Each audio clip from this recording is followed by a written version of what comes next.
control, shoveling dirt in every hole. Predators to condemn your soul, watching you and watching me.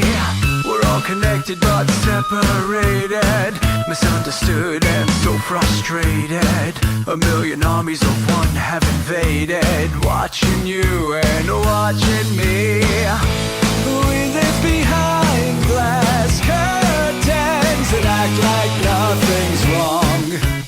Soon you will belong.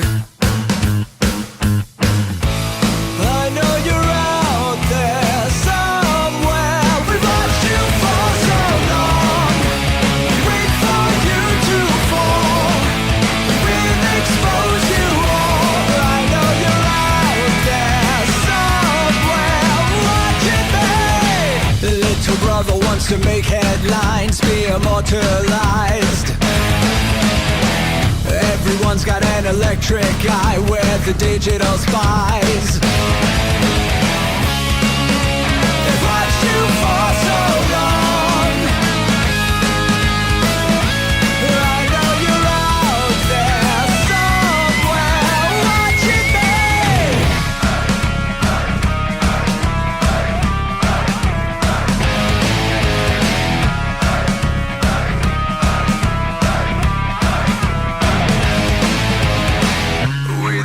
have taken over. We the people are little brother, standing by to dethrone each other, watching you and watching me.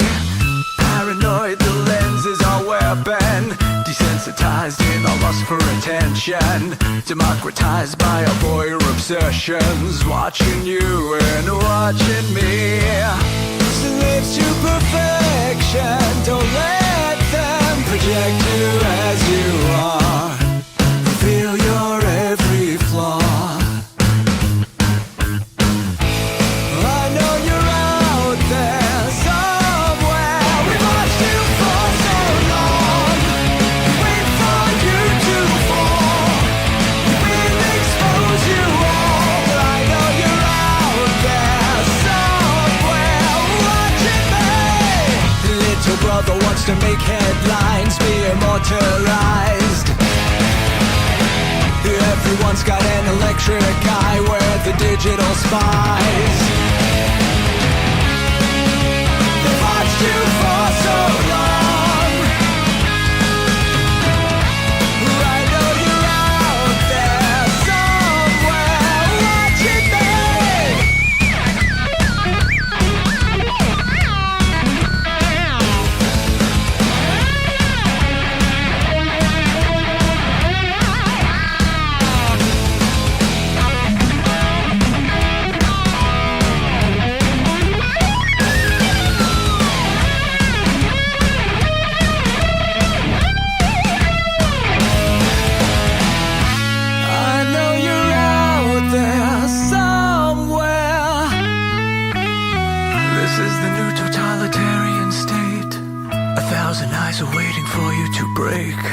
Stay in line, don't make a mistake. We're watching. We watched you for so long. We wait for you to fall. We will expose you all. I know you're out there somewhere watching me.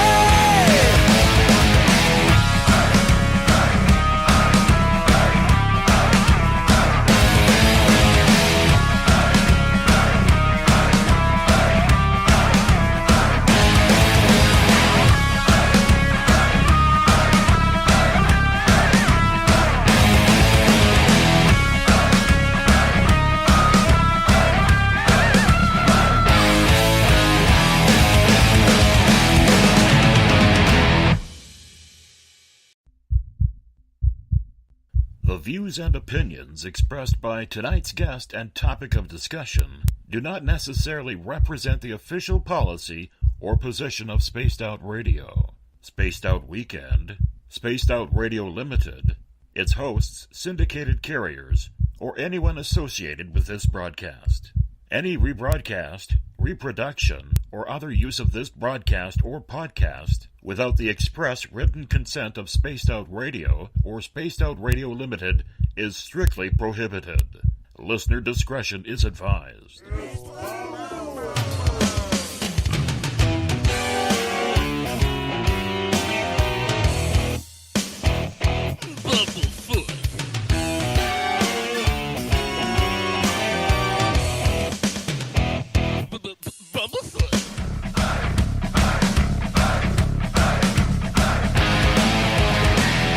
Are you experienced?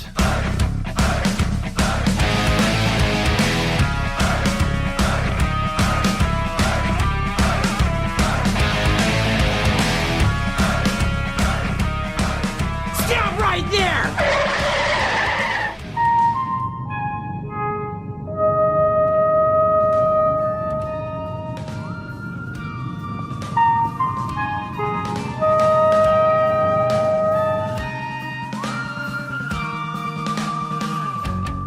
From high atop the mountains of British Columbia to you, listening around the world, this is Spaced Out Radio with host Dave Scott.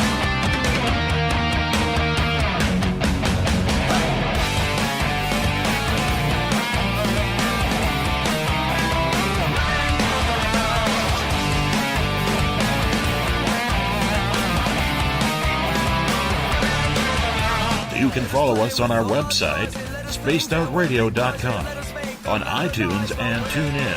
Follow Dave on Twitter at spacedoutradio.com, on Facebook at Spaced Out Radio Show, or on our YouTube channel, Spaced Out Radio Show. Game on! Game on! Game on!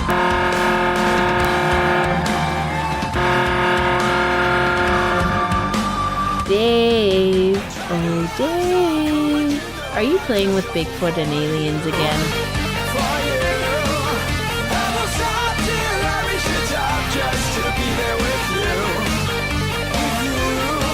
The password is... Alright. Okay, seriously, what's with the pointies? Buckle up, space travelers. It's time to go for a ride on Spaced Out Radio. Mr. Bumblefoot, Dave is ready for liftoff. Seriously, Dave? Really? Bye. Chloe. Bye-bye. Love you. Bye-bye. Captain, take your seat on my left. It's time for takeoff. 10, 9, 8, 7, 6, 5, 2, 1, boost ignition, and liftoff. Just to be there with you, and I still trip over my feet, and my heart still skips a beat. I'm such a lucky guy, 'cause after all this time, it's like the deeper I go, the deeper I fall. Good evening and welcome to Space Out Radio. Tonight I am your host, Dave Scott, and it's good to have you along for the ride wherever you are on this wonderful and beautiful planet we call Earth. Yes, we are live right here in Uncle Jimbo's cabin, right here in the Great White North on this Wednesday night, early Thursday morning if you're on the East Coast. Let's welcome in everyone listening in on SpaceOutRadio.com, on Spreaker, on the United Public Radio Network, Renegade Talk Radio, the High Plains Talk Radio Network, and on Revolution Radio. Yes, we do this thing every night of the week, rocking in and out of every show, thanks to our resident guitar god, Mr. Ron Bumblefoot THAL, formerly of Guns N' Roses, currently of Art of Anarchy. Yes, Bumblefoot is the official sound of Spaced Out Radio. You can also check us out on Twitter at Spaced Out Radio. Give our Facebook page a like, Spaced Out Radio Show. On Instagram, you can follow me at Dave Scott, SOR. Subscribe to our YouTube channel, Spaced Out Radio Show. Find us on TuneIn. Download this show and others on iTunes. And, of course, our website is spacedoutradio.com. If you want to take part in this show, because we do not take a lot of callers, I want you to sign into one of the chat rooms, either on Revolution Radio, on Spreaker, on the UPRN chat room, on Facebook at the SOR Space Travelers Club, or if you're on Twitter, just use the hashtag Spaced Out Radio and I will get to your questions and comments in there as well. If you head over to our website, it is time to sign up for the SOR Space Travelers Club. It's $5 a month, and with that, your name gets entered into monthly prize draws. You get access to private group interviews, access to a special posting section on our website, and so much more. Hey, we're going to give you a hell of a lot more than just access to our archives. While on our website, you can also read up on my latest blog. Check out Eric Markham's SOR Spacewire. Or if you've had an experience you can't explain, fill out an SOR Sightlines report. Researcher Mike Schmidt is ready for you. We want to welcome in everyone listening in on Renegade Talk Radio as we are live in Las Vegas right here, right now. Gosh, I love Sin City. If you're listening in on the United Public Radio Network, we are live on 107.7 FM in New Orleans and over 160 countries around the world. Good to have you with us.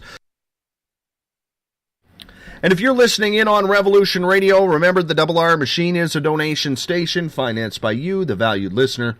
Head on over to freedomslips.com and donate today. Finally, one of the topics I have always wanted to discuss on this show is finally happening. I'm raising my arms in victory tonight because in 1959, a group of Russian outdoor enthusiasts wanted to tackle a great mountain of skiing in the wild wilderness. Yet, something ominous happened. 9 young skiers died in strange circumstances in the northern Ural Mountains. Their leader of the group was Igor Dyatlov, who had just only turned 23. The whole group were all very fit, experienced hikers and skiers, and only the previous year, Dyatlov had led a party on the same route. So they were pretty confident that there wouldn't be any problems that they couldn't handle. Author and investigative researcher Keith McCloskey is with us tonight. Born in Ireland, grew up in Africa. McCloskey has visited the Dyatlov Pass a couple of times, spending days on the mountain trying to solve this mystery. It's become an addiction for him. He's even written 2 books on the subject, Journey to Dyatlov Pass and Mountain of the Dead, the Dyatlov Pass Incident. Keith's website is keithmccloskey.com. We welcome in, all the way from across the pond, Keith McCloskey. Welcome to Spaced Out Radio. How are you? Nice to hear you, Dave. Thank you for inviting me. I'm glad to be here. I'm glad to be here, too, because my throat is killing me. I've been battling this silly cold for a couple of weeks now, and gee whiz, it's gone through our entire family. But you know what? The show must go on, Keith. The show must go on. So, you stumbled across this topic, the Dyatlov Pass, when in your life, and how did it become such an addiction for you? Well, I first came across it when I was doing some military research. I've been into Soviet military history most of my life, and I first came across the story many years ago. I was researching Soviet long-range aviation, you know, the bombers and reconnaissance aircraft, and somebody had mentioned to me about 2 bombers flying over the northern Urals the night that the Dyatlov group died, because that's one of the theories I try to expand on in both of my books. It has its flaws, like every theory has, but that's how I first came across it. And as we go into the topic, we can expand on there's more than one military theory, if you like, out of all the many theories, but there's 3 or 4 theories that could involve the military in the deaths of the group. But that's how I came across it. And it's the more you go into it, the less you seem to understand. You know, once you hear of the story for the first time, it's almost like you can put an easy explanation on it. But what I've found is that the more I've researched it, the deeper you go into it, the less answers there seems to be, because no matter how many times you try to understand a particular line of thinking, there's always things that contradict it. Even when you bend the facts, nothing seems to fit at all. And that's why I think so many people are intrigued by it. It doesn't help the fact that another one of the problems, if you like, is it took place in the Soviet Union in 1959 when, you wouldn't describe the Soviet Union as an open society at all. It's like secrecy is almost like an ingrained habit there. So that doesn't make it easier to find out what the true story is, if you like. So to give our audience a brief history, because this is still a very shaded topic here in North America, explain what happened in 1959, February to be exact.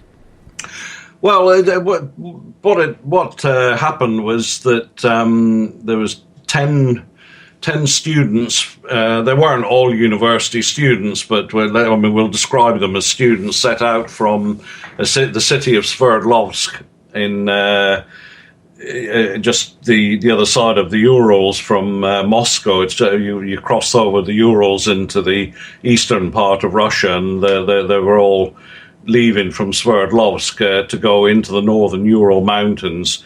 It's called ski tourism, which is not as we understand it today. It's in those days it was actually very popular amongst young people and students because it was a chance to test their abilities against the elements, if you like. It wasn't just like, hopping on a plane here, somebody going to Colorado to go skiing for 2 weeks and, have plenty of après-ski, or in Europe, you go to the Alps. It was actually, you had to be extremely fit. They called it ski tourism, but really it was almost military in its nature, which is why the authorities there liked it, because, it involved map reading, not mountaineering in the sense of climbing up a mountain like Everest, but, the northern Ural Mountains are fairly gentle slopes. You don't have to use any mountaineering experience, but you still need to be in pretty good shape to do it. And, of course, it's deep snow everywhere. But it was popular amongst the students. So a group of 10 set out to head north. Where they were was about 600 miles north of Sverdlovsk. They took the train north to the city of, a large town of Serov. Spent some time there, and from Serov they went up to a small town called Ivdel. From Ivdel, they spent the night at the railway station and then headed up to a small village called Vizhai, which is just on the edge of the mountains. And from there, they took a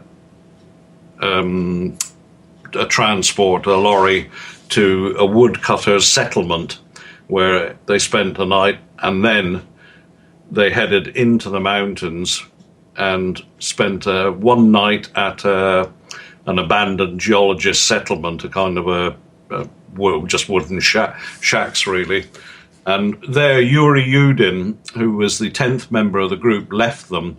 So we know everything that happened up to that point, because Yudin, if you like, was a survivor. Well, he wasn't there at the very end, but he was like the only survivor of the group, the only one left alive.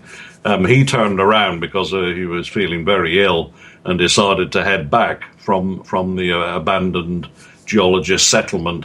So we know everything really that happened up to that point. The group did keep a group diary, and there were individual diaries, and they took photographs, which we have today.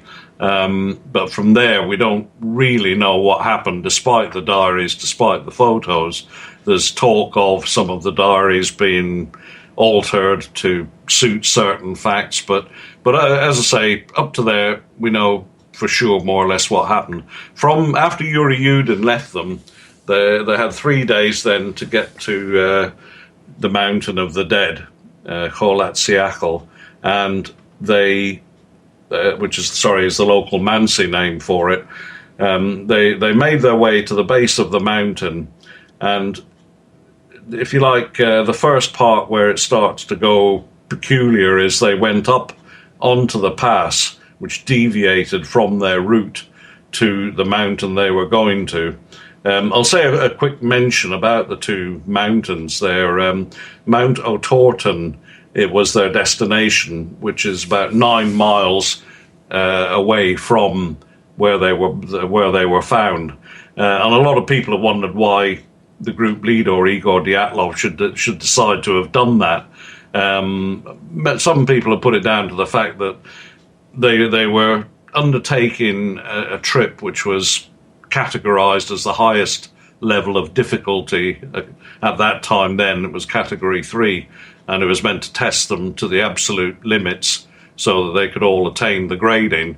And some people are saying that Dyatlov himself took them up onto the mountain to, give a little bit more of a fitness test for them, test their map reading abilities, so that it was a slight deviation, if you like.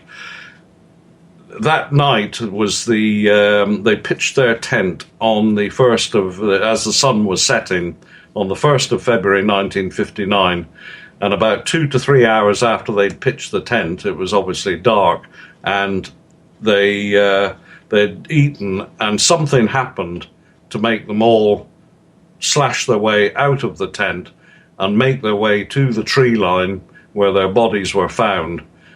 Well, I'll come on to the actual, mechanics of what happened after that. But basically, they made their way, about a mile to a mile and a half down to the bottom of the mountain to the tree line, and they basically all died there. But they were not dressed for the conditions. Excuse me. It seems that whatever happened frightened them so much that they just ran out, some in bare feet, some in socks, with no real covering. So there was jackets found. Igor Dyatlov's jacket was found several feet away from the tent, thrown on the ground. So everything that happened in a very short space of time. And what must have happened must have been something that was life-threatening to have made them do that. So, just before I carry on there, I wanted to say a quick word about the two mountains, because there's a lot of speculation about the names. Mount Otorten is, in the local Mansi language, the Mansi are the tribe that live in the area, the reindeer herders.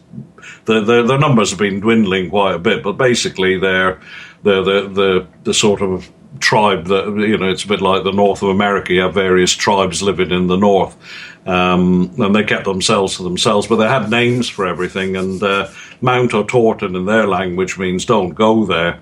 And the mountain that the Dyatlov group died on, it's sometimes called Dead Mountain, sometimes it's called Mountain of the Dead. The strict translation is supposedly Dead Mountain, and it's not some kind of threat or warning. It's more, of a warning, like don't go there, is because what the Mansi do with their language is places have, the names have a meaning to them. Don't go there it suggests it's a difficult place to get to in the winter, so it's not worth going to the trouble of taking the reindeer there for herding. Dead Mountain basically means nothing grows on it, although that's not strictly true, but it's a place, it's meant to give meaning to reindeer herding and the way they live, places to avoid at certain times of the year, because these warnings are intended as warnings for winter, when obviously it's a lot more difficult to get around, because the snow drifts there go 15, 20 feet deep sometimes. So it's to try and guide the Mansi, if you like, as to how they make their way around. So there's nothing to, people read sinister meanings into the names, but it's not really quite like that. What is a timeline of when the searchers or people started to get a little anxious that Dyatlov's group had not come back, and that it was time to maybe schedule a rescue crew to see what happened? Well, part of the problem with that is it's not as straightforward as you might think, because this is where all the conspiracy theories start. They were meant to have made their way to Mount Otorten and then started making their way back. And when they got back to the last place of civilization, if you like, the village of Vizhai, Igor Dyatlov was supposed to have sent a telegram to the university in Sverdlovsk to let them know that they were on their way back.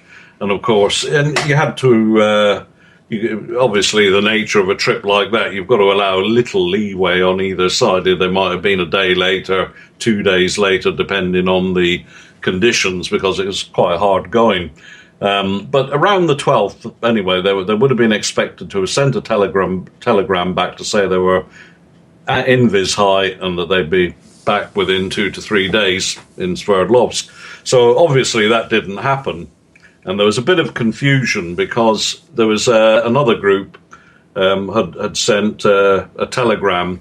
They weren't in exactly the same area, but they were in the rough area of the Dyatlov Pass. They were a good 50 kilometers, which is about 35 miles away from the Dyatlov group. But they'd more or less traveled up at the same time, and they were making their way back at roughly the same time. So the telegram they sent was confused partially with the Dyatlov group. So there was, if you like, there was an excuse there to misinterpret or misunderstand who'd sent the telegram.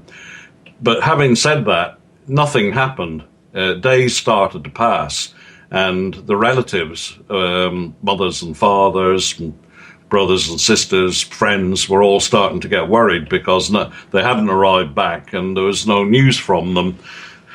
And the parents of the group started making representations to the university to say, well, what's going on? They were starting to get worried.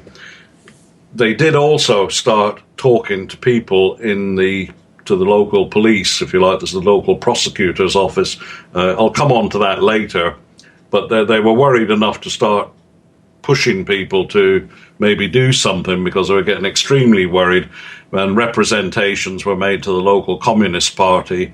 So eventually it was a period of at least a week had passed before it was decided to send search parties north. A decision was made on the 20th of February to start sending search parties out for them. And the search parties consisted of the military and students at the university who obviously knew the group, the members of the group, and they were worried as well. And obviously a lot of them had experience of trekking in the mountains, the ski tourism, so they knew what they were doing. So the search parties started heading north on the 20th, and different search parties were dropped by helicopter along the route to start searching. The one group was actually dropped on Mount Otorten to start working backwards. Other groups were dropped in the middle and at the beginning so that they could all link up and see where they were. But it was to be a week from when they headed north. It was a week before they found the tent. The actual tent itself was found on the 26th of February. So by that point, all the group members have been dead for almost 4 weeks. That is a long time. Do we know what their camp setup was? Do we know what it was supposed to look like? Were they all in one tent, or was there a bunch of different tents around? No. It was what. Well, this is, if you like, part of the core of the mystery. It was two tents joined together. Igor Dyatlov and another guy had, if you like, stitched two tents together and made it into one very large tent. So it would have been 10 people sleeping in that tent. And it was pretty cramped, but the tent, the side of the tent had been slashed from the inside for them to get out. So it must have been when the tent was erected, they had curtains hanging inside it which compartmentalized the heat, if you like, and a bit of privacy for the two girls. the group at this point, after Yuri Yudin had left, there was 7 guys and 2 girls in it, all in their early 20s, apart from one who was 38. And he's a part of the mystery later on. So it was pretty cramped tent, if you like. When I went up there in 2015, we had a tent with us that actually was exactly the same size as that tent. And one night we all had our own tents in the group, if you like. But we had an experiment one night. We all slept in the tent, 9 of us, just to try and see what the conditions were like, because it was exactly the same height, length and width, and it was really, really cramped. So no matter how you did it, we were like packed in like sardines. So whatever happened at those last minutes, it must have been absolute chaos inside the tent, because you couldn't move.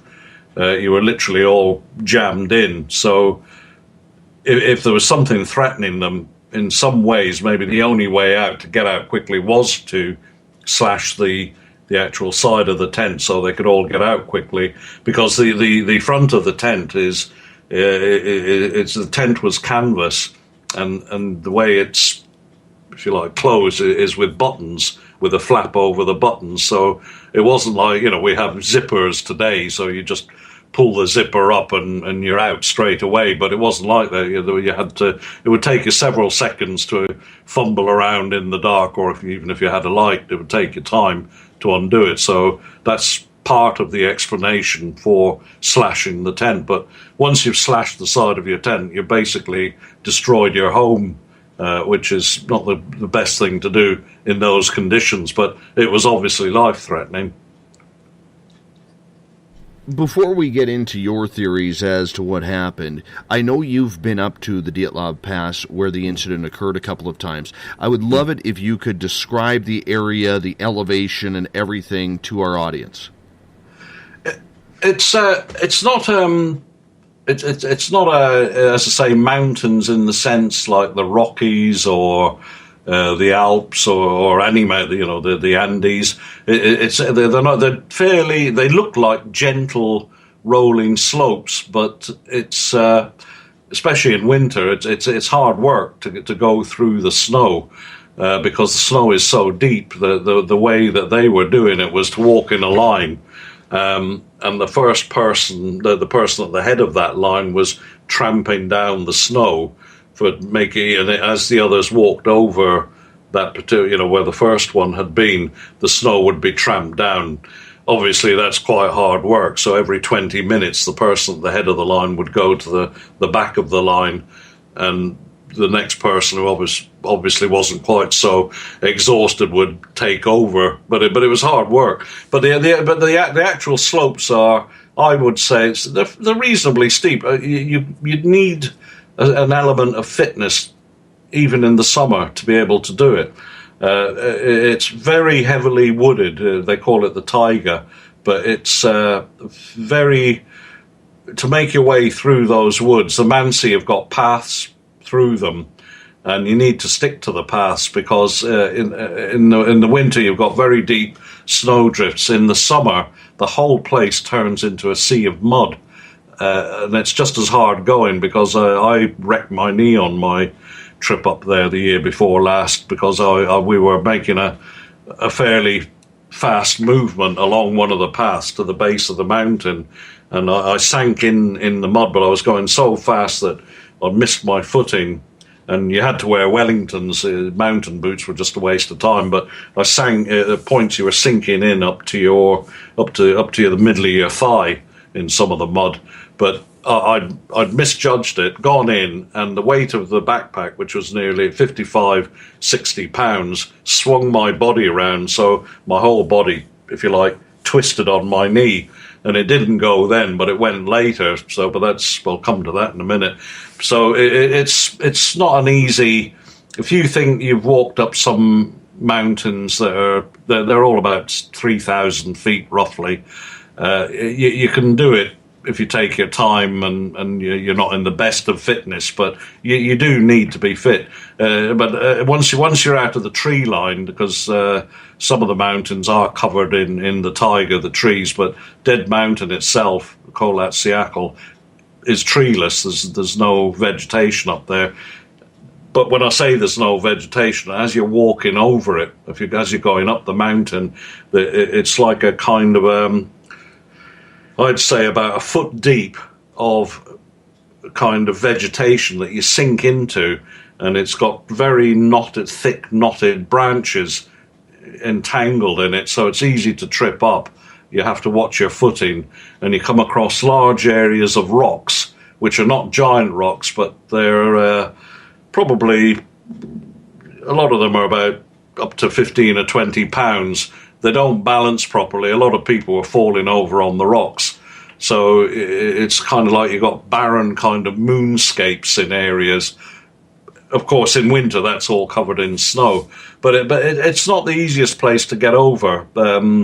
If you look at pictures of it, if anybody goes, not to my author's website, but I've got another website, Dyatlov Pass Incident.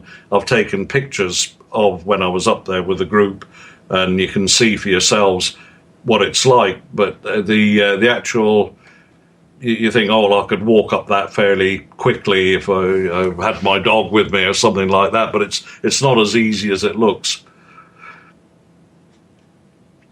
Would you describe the area as a common area for a lot of people, even in the summertime when the snow is melted? Or do you consider this barren where not a lot of people actually resort going to? Well, over the years, and because of the Dyatlov Pass incident, it's got very popular, mainly amongst Russians, obviously, but there's foreigners up there. I've spoken to a couple of people who are talking about going up there on their own. I wouldn't recommend doing that. If anything happened to you, as happened to me, you're in a lot of trouble because you can't get a satellite signal. But it's a pretty popular place now. When I had the damage to my knee, I was half carried up to where the memorial rock is, where the plaque is there was a plaque put there to commemorate the dead members of the group.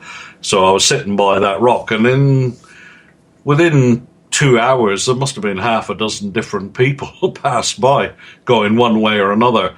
But where the pass is on to further sites of interest, if you like. There's about 70 miles north of where the Dyatlov Pass is, beyond Mount O'Torton, well beyond it, is a series of standing stones.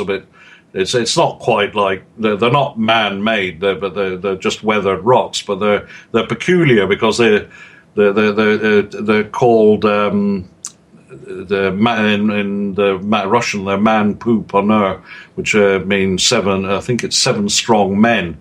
But they're a lot of people trek that way to go and see them.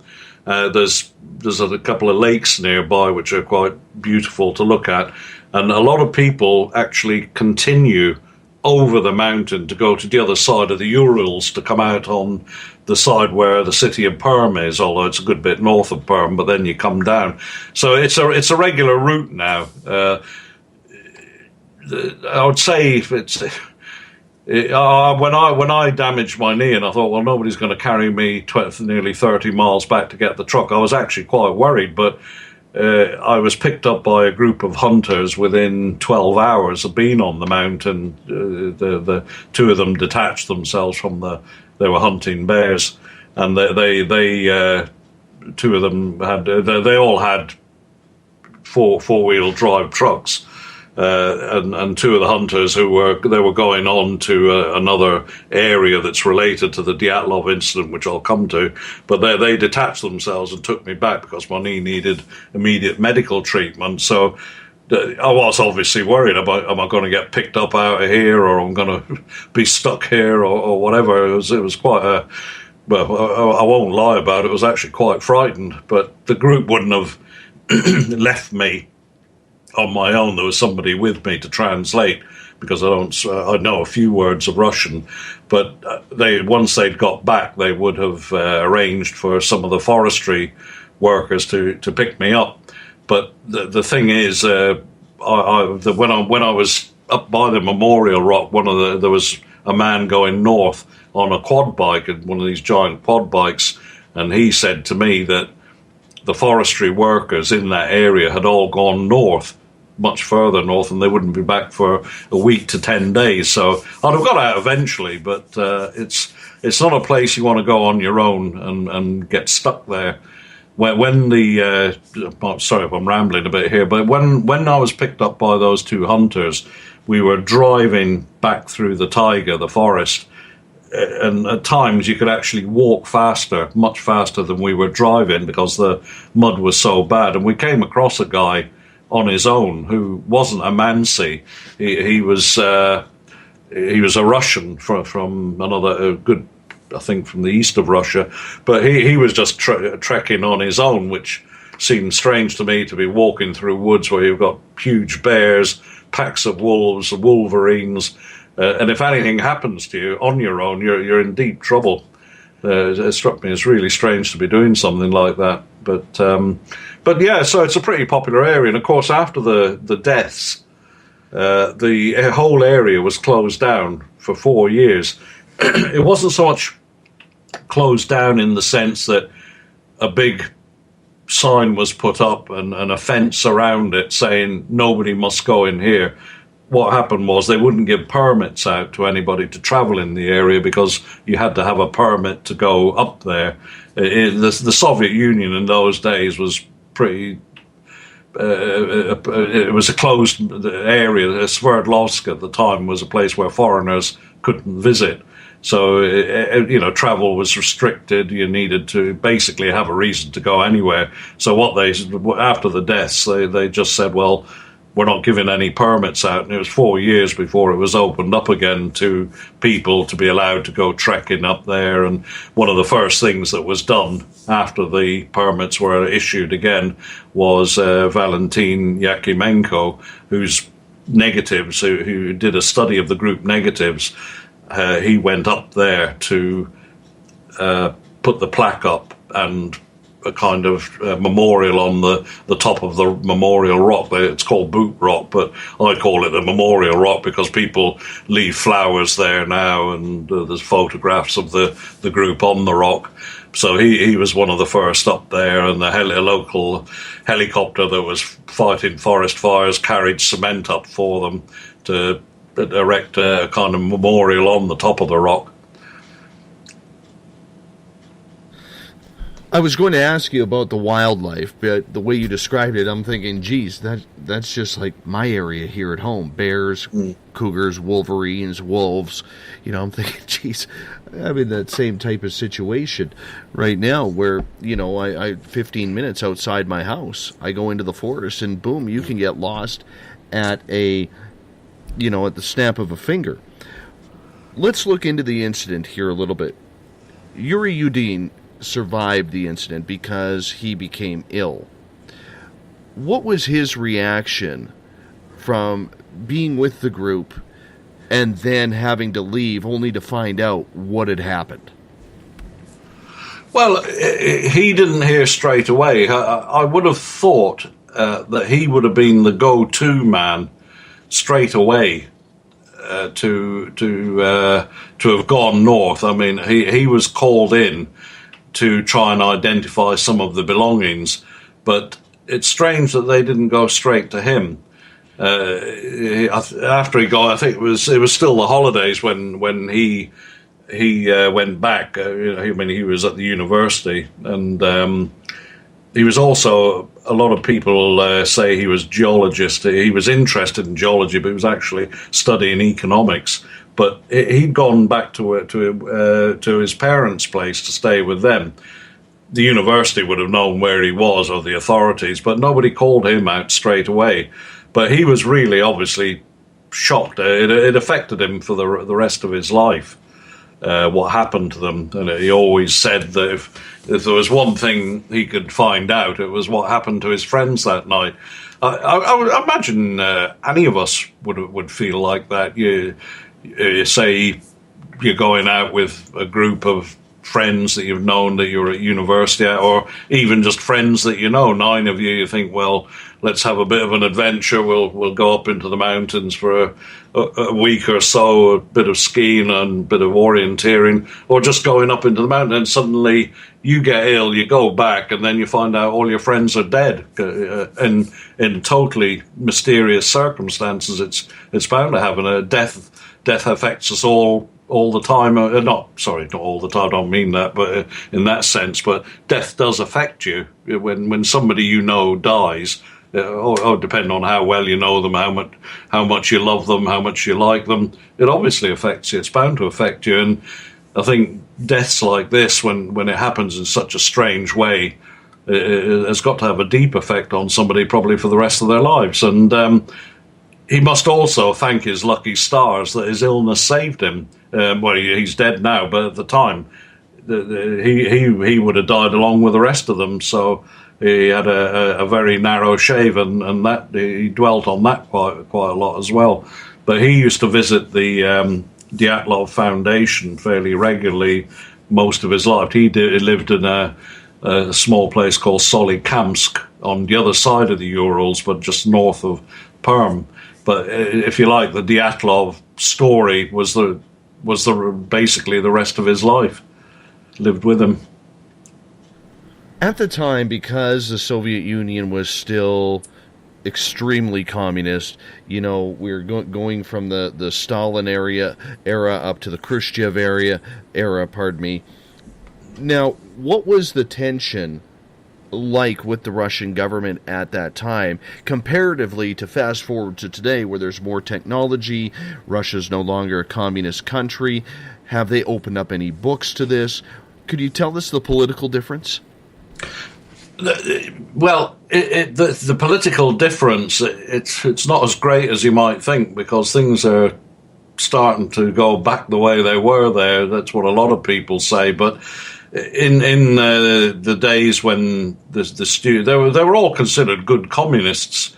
The trek up to the north was they dedicated it in honor of the 21st Party conference in Moscow, which was being held at the same time.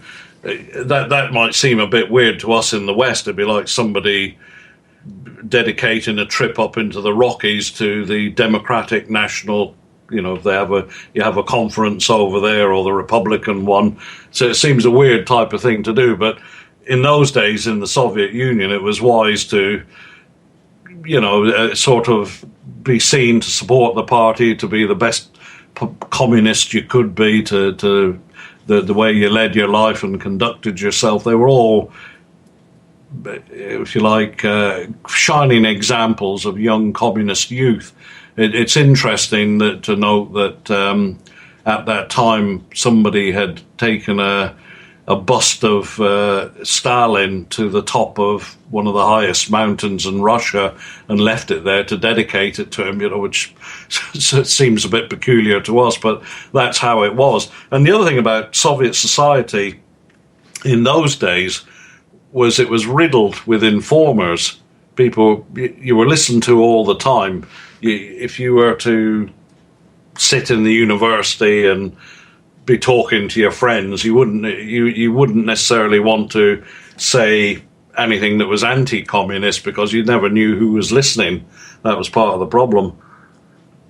So I think another reason why these trips, ski tourism trips, were popular, were because they were young people in the West, in the USA, that you had rock and roll. People could let their hair down, enjoy themselves.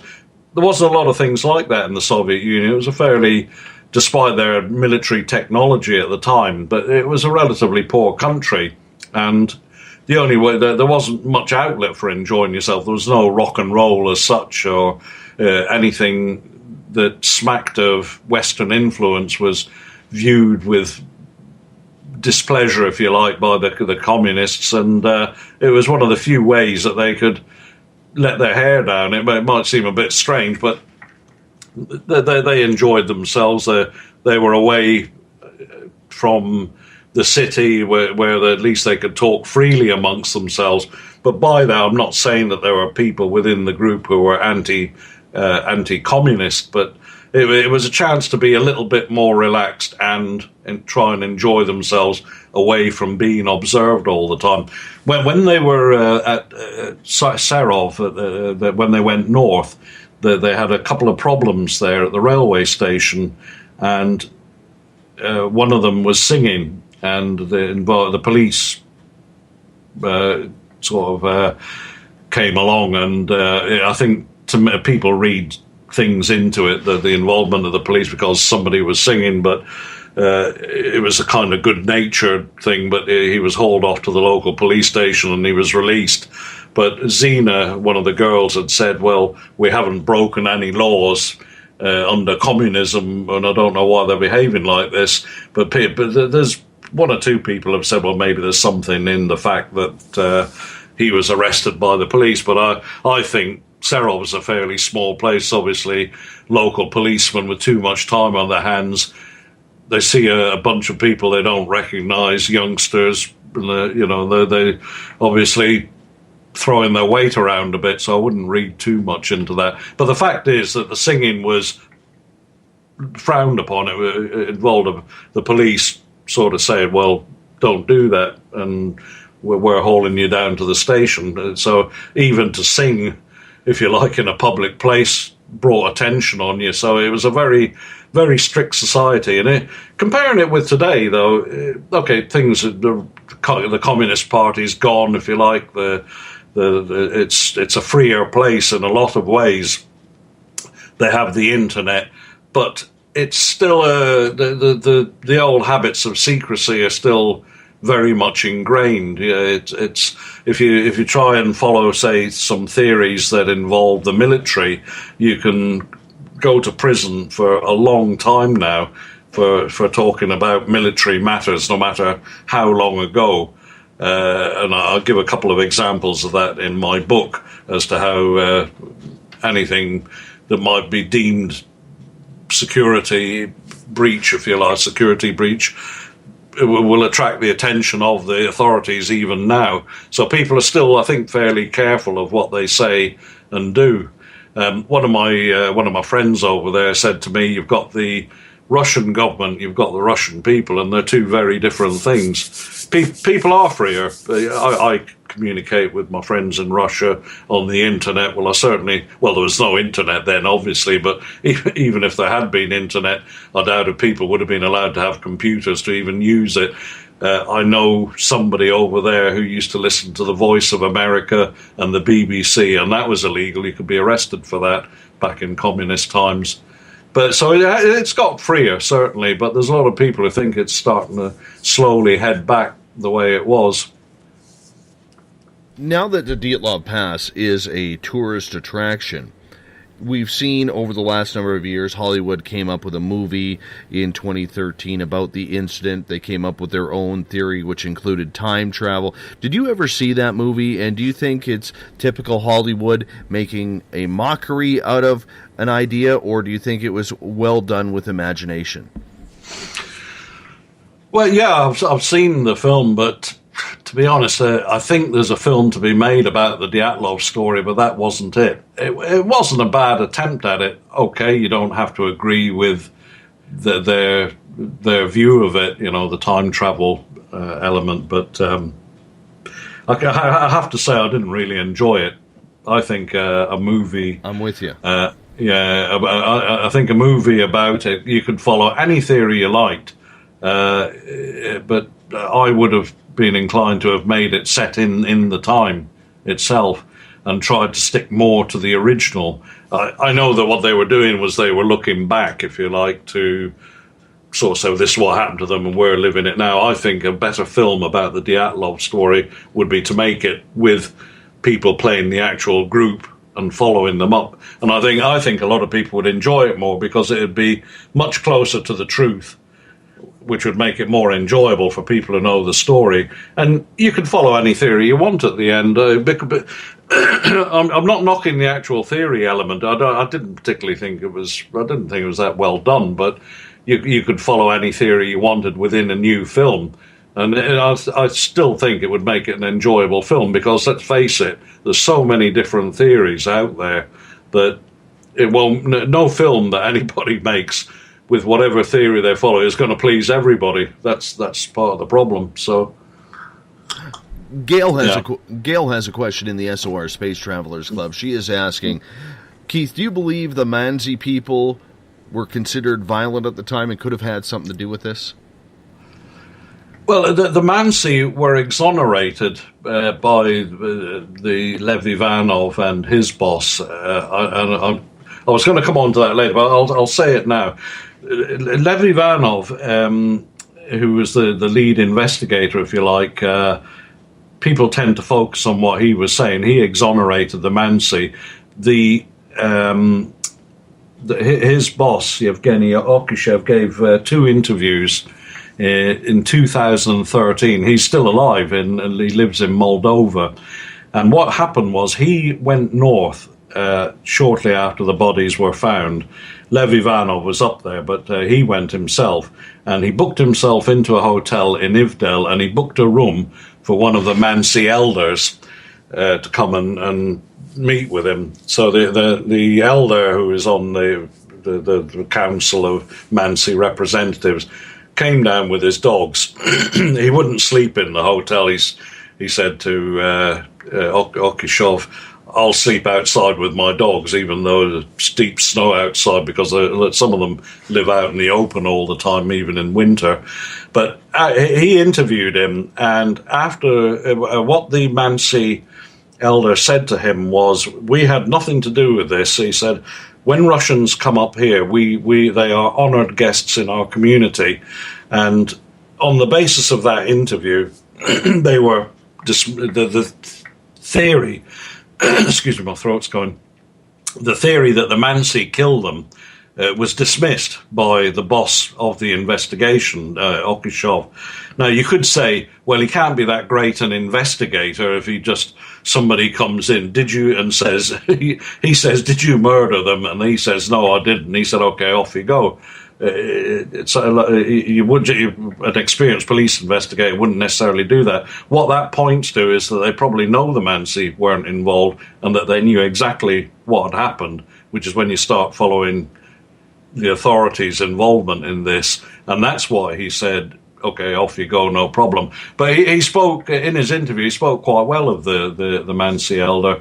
And certainly, I've repeated the interviews verbatim in my book, my second book.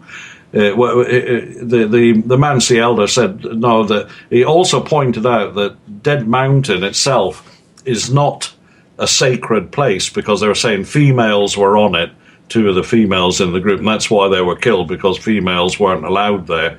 But he says that's a load of nonsense. He said it's not a sacred mountain to them at all. They didn't go up there because there's nothing there for the reindeer, so they just avoid it. So the theory that it's a sacred mountain is not true. The Mansi did all they could to help in the search. It was a Mansi dog that found Zena's body. They tried to assist wherever they could. You could say, oh, well, they were just trying to assist to take the blame away from them. But when you look at the evidence, if it had been a couple of Mansi killed them, they'd have taken knives, axes, torches, anything they could have used. But all that was left there. Also, when I was up there the year before last, the head man of the Mansi village in Ushma, he came up with his wife to see us. They know everything that's going on in their area, and they knew we were there, and they came up to see us, to say hello, and asked if we needed anything. They keep themselves to themselves, but from what I've seen of them, they seem pretty straightforward, decent people. And it wouldn't have been in their interests, even if it had been a sacred mountain, which it wasn't. It really would not have been in their interest to have brought a lot of trouble down on themselves from the authorities by killing 9 fine, upstanding young communists. The authorities would have gone into the place, started hauling people out, and it was the Soviet Union. And even though they talk about the Khrushchev thaw, if you like, it was still a pretty brutal place. So it's highly unlikely they would have brought that sort of attention to themselves. So we only got a couple minutes here before we got to take our first break. And Don is asking here, didn't the Mansi claim to also see lights in the area? They did. Lights are a big part, not just Mansi. One of the people who was involved in the search party later saw lights above Mount O'Torton the night they died. The lights is the major part of my second book, because there were lights. They weren't a meteorological phenomenon. There was something strange going on with the lights in the night sky. If you like, I'll talk about that in the next part, because there's quite a bit to it. But definitely, yes, the Mansi saw the lights. There was somebody in Ivdel, which is near 75 or 80 miles away, had seen lights as well. The lights are a major part of my book. Well, I'm curious then about your theory, and I don't, we're caught in that radio timeline right now, Keith, where we're so close to going to a break. Okay. Yeah. Okay. And we want to, continue on. But is there anything that, in about 60 seconds or less, that has absolutely amazed you about this case? Everything. I had a new theory the other day. I get theories sent to me, which I pass on to the Dyatlov Foundation. They're getting theories all the time. The whole thing, the whole case is just beyond explanation. There's no mystery like it out there, I don't think. And that's what makes it so fascinating for everybody. Absolutely. And on that note, we are going to take our first break of the night here on Spaced Out Radio. Our guest is Keith McCloskey. His website, keithmccloskey.com. You can find his 2 books on the Dyatlov Pass, Journey to Dyatlov Pass, and Mountain of the Dead, the Dyatlov Pass Incident. I highly suggest you get them. I think, in my opinion, we wanted to get the best guests we could possibly get on this topic, and I think we got him tonight because he's been there, he's traveled the routes, he's researched it, and I think we are very lucky to have Keith with us tonight. You're listening to Space Out Radio. I am your host, Dave Scott. We'll be back right after this break. Would you like to become one of our space travelers? All you have to do is click on the Space Travelers icon at spacedoutradio.com. For only $5 a month, you can get access to some great prizes, as well as private monthly shows, newsletters, and a members-only section on our website. Become a space traveler today. Looking for news beyond the mainstream news? Head to spacedoutradio.com and check out the SOR Spacewire. This is Spaced Out Radio's Eric Markham, news director for the SOR Spacewire. Daily, I will bring you intriguing stories and outlandish reports from what's going on around the world. UFO sightings, paranormal activity, conspiracies, alternative health, and so much more. And if you have news, email me at news@spacedoutradio.com. Have you had an experience you can't explain? Had a run-in with ghosts, maybe Bigfoot, or seen lights in the sky? Hi, I'm Mike Schmidt from the SOR Sightlines. I'm here to investigate your sighting. Head to spacedoutradio.com and fill out a report on the Sightlines.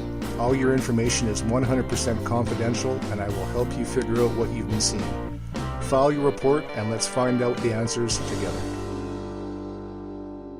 Visit purpleplates.com today. For over 40 years, the Purple Energy Plates have been delivering amazing results for their many customers. Inspired by the great genius Nikola Tesla, the harmony, healing, and energetic effects of the plates have proven over and over to be beneficial and often miraculous to thousands of customers. With their money-back guarantee and the many benefits, how can you afford not to get one? Check their site for daily specials and choose from their many energy products. You won't be sorry.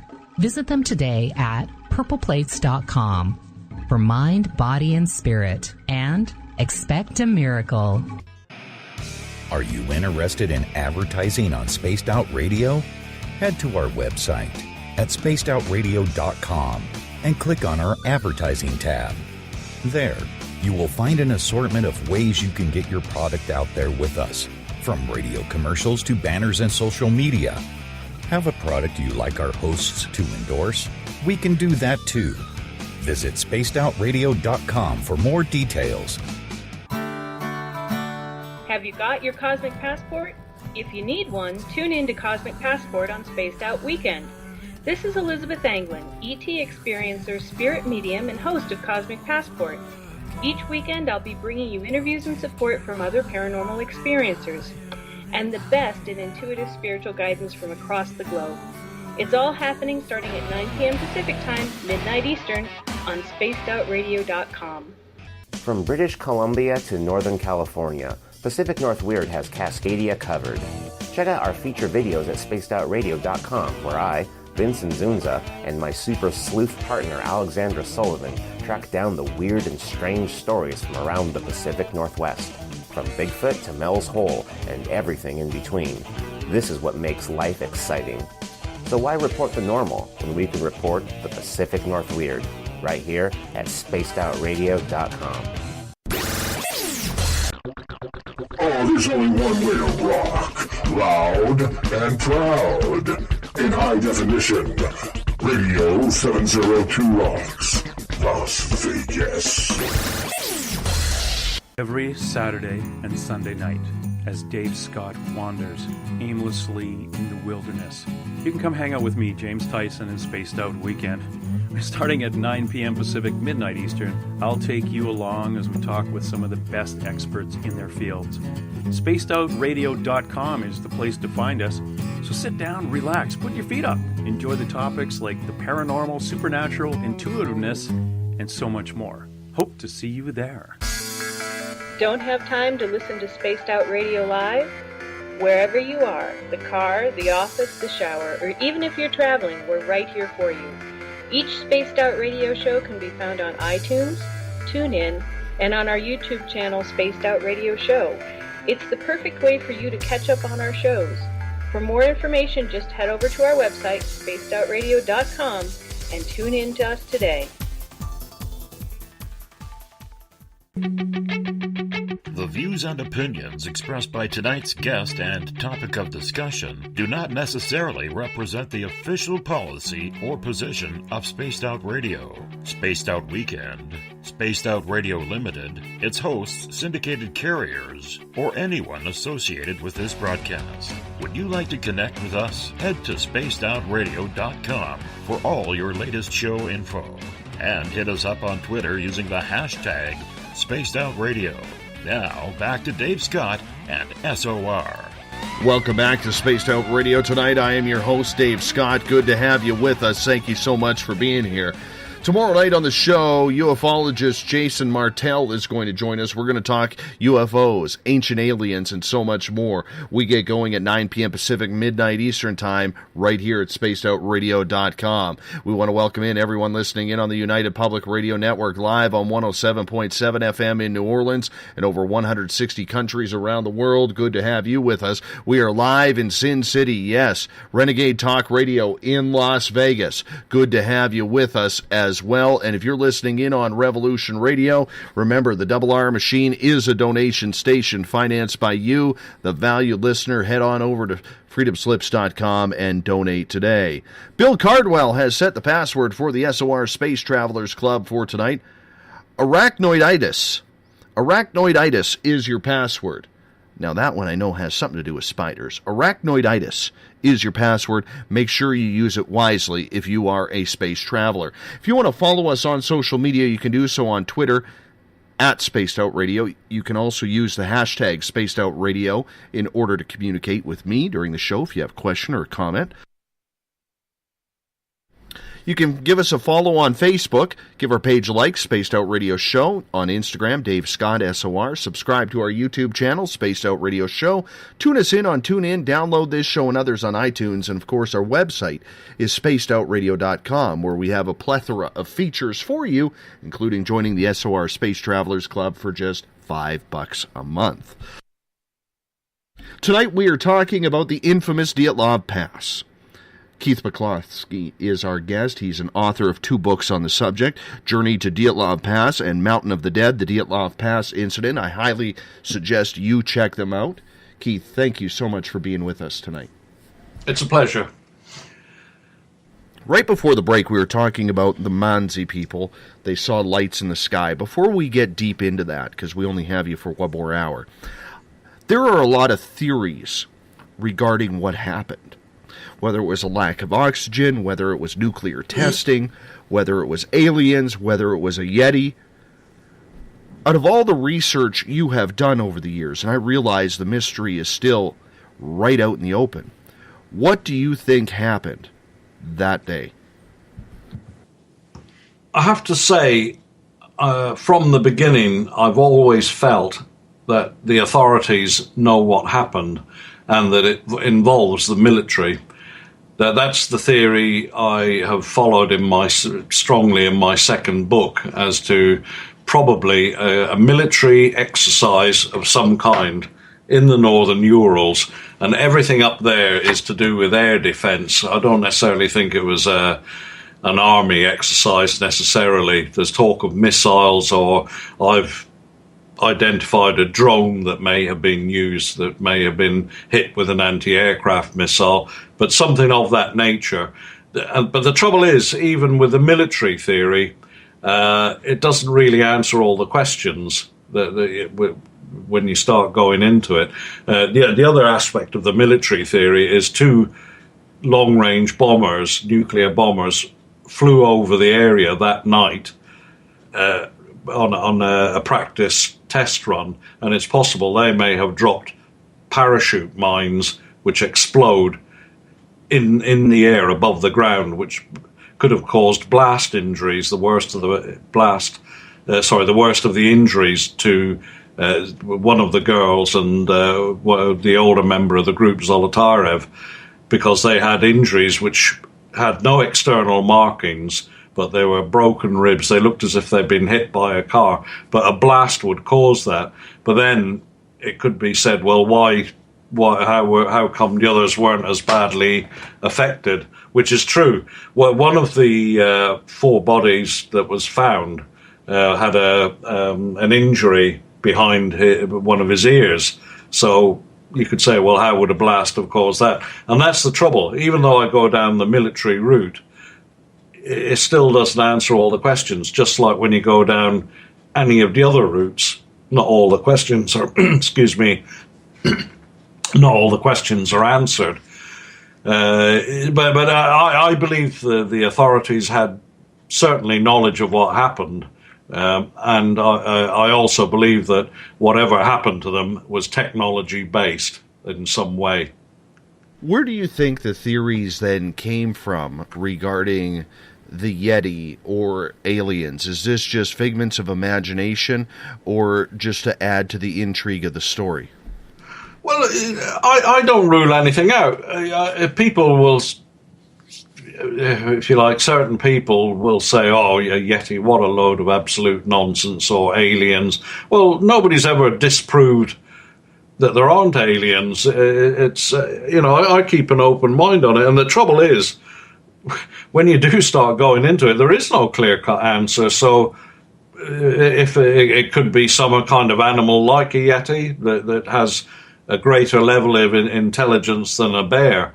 But there were no bite marks on any of them. That's the only thing which tends to rule out the animal theory, if you like. But certainly aliens. In his not in an interview, Lev Ivanov, he's dead now, but he was, if you like, the guy on the ground leading the investigation. He reported to his boss, who went back to Sverdlovsk. But he did 2 articles. It was one article split into 2 in his local newspaper in 1990, and his belief, he talks about the lights, and he talks about UFOs, not in the sense of UFOs that are commanded by aliens, but literally unidentified flying objects. And he talks about the lights in the sky, which everybody had seen. I say everybody, but quite a few people. And so there was obviously something going on in the night sky. It doesn't necessarily say that's what killed them, but it's quite a coincidence. There's something going on in the sky, and they all die. And Lev Ivanov also said that he had found a kind of a burn mark on one of the trees that looked as if it had been like some kind of guided energy had created the burn mark. So I don't rule out Yetis. I don't rule out aliens. I don't rule out anything because nobody can prove anything. It's all very well to say you're talking nonsense on such and such a theory, but my reply to that is, well, you prove to me your theory then, because nobody can. Well, I guess the reason why I asked that was because I don't ever recall in my research of this story and reading up on it the numerous times that I have, of craters from bombs being dropped. You know, and so I guess the whole point that I'm trying to get at here, not that I'm a tinfoil hat wearing conspiracy theorist, although a lot of people around here will probably think that. But if the military was involved in, say, a bombing run with a couple of Bear bombers in the sky that day, would we have not have heard any reports of there being craters in the snow from these bombs that were being dropped? Not necessarily. If you drop a parachute mine or bomb, I do a lot of aviation research. A lot of the ones that were dropped during the Clydeside Blitz, there was a lot of air mines dropped there. They explode about 200 feet above the ground, and what kills everybody and destroys buildings is the actual effect from the blast. But the blast is so far above the ground, it's not directed downwards, it's directed out more to the sides than downwards, so there's no actual crater created as such. That's the theory behind a blast in the air, an air blast of some kind. That's the same with a fuel bomb. It'll explode in the air, but it won't necessarily, the force of the blast doesn't go directly downwards, it goes outwards and downwards, so it's dissipated, so that wouldn't necessarily leave a crater. But yeah, you're right, it's not necessarily the fact that a bomb was dropped, because that's what and also the other thing with a bomb is you'll get shrapnel, so limbs get torn off and people get decapitated. There was none of that, so it tends to negate that theory somewhat. But it doesn't mean to say that there isn't a blast with tremendous power that that can cause deaths and cause mechanical injuries like crushed ribs. Just going back to the research I did on the Clydeside Blitz during the Second World War, a group of French sailors on the other side of the River Clyde were killed by an air mine that had exploded several hundred feet away on the other side of the river. But there was no crater, it was just the force of the blast that kills you. Your eardrums explode, are shattered, your lungs explode as well with the force of the blast. So it's possible for something like that to happen in the air, but not necessarily on the ground. And also don't forget that the area was closed for 4 years after no permits were given, and people wouldn't go up there anyway, even the forestry workers, after the deaths. So there was nobody there, so that gave them time to clean the place up. If there had been anything, fill in a crater or whatever, that could have happened. What about the injuries, though? Because this is where it gets mysterious for me. Were there any burn marks on any of the people if it was an explosion? And then I always think to the one injury where the person's tongue was missing. Well, it's the injuries to the last group of four. The bodies were found in order of the first two bodies were found on the 27th of February. They were lying by a fire. They were almost naked, but that's because the others had taken the clothes off them to try and keep warm, the ones that were left alive. But they had burn marks, and they were suffering so badly from the cold and frostbite that they'd been sticking their arms into the fire and their feet to try and heat them up. So they were obviously very close to death at that point. So you could say, well, the burn marks to them were caused by them literally putting their hands into and upper arms into the fire, into the actual flames, to try and warm themselves. The next bodies that were found were Zina and Igor Dyatlov, and they had both died of the cold. There were. It gets peculiar because Igor Dyatlov had injuries to his fists as if he'd been in a fight, common injuries from fist fighting. They were the next one found, but they basically died of the cold. Mm-hmm. And then Rustam, he was found on the 5th of March, shortly afterwards. And the odd thing about it is he was found they were in a line, the three of them, but they hadn't found Rustam until a couple of days after they'd found Igor Dyatlov and Zina, and yet he was in the middle of the two of them admittedly by a couple of 100 feet, but they were all in a line as if they were trying to make their way back up to the tent, and they were all dead from the cold. But Rustam had fallen forward, and his body heat had melted the ice around it and underneath his body, so he was still warm when he collapsed. And then the big mystery then you come to is the final group of four, where they weren't found for 2 months after Rustam was found. Rustam, by the way, had an injury to his head as well. He had a fracture, so there's a bit of an oddity in that. But he was put down as having died of hypothermia, basically. But the final four bodies that were found they'd made a kind of a snow shelter for themselves, and they were under 12 to 15 feet of snow. So there's talk that the snow had caused the crushing injuries to two of them. One of the others had a fracture to his skull. He wouldn't have lasted long. He died of the combination of the fracture and the cold. But how did he get the fracture? Kolevatov, who was the fourth one, had an injury behind his ear, which had been... Nobody can explain that, because it's not like falling on a rock to cause an injury there. It was a strange injury. But the worst of the injuries were to the female, Luda, and to Zolotarev, the oldest one, because the ribs were literally smashed in.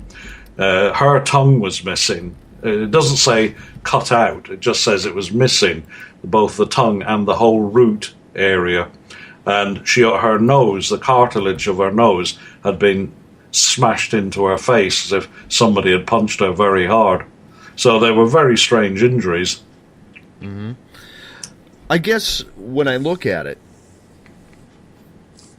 why wouldn't they go out in the front of the tent? Why would they try and slash the tent to get out of the back? To me, that absolutely stems from fear. It stems from people in a panic situation that they can't get out of something that they need to get out of in a very, very quick way. And it's almost like there was something blocking that front that was scaring them, that they figured the only way out was to go through the back and try and run away. Absolutely, it was fear.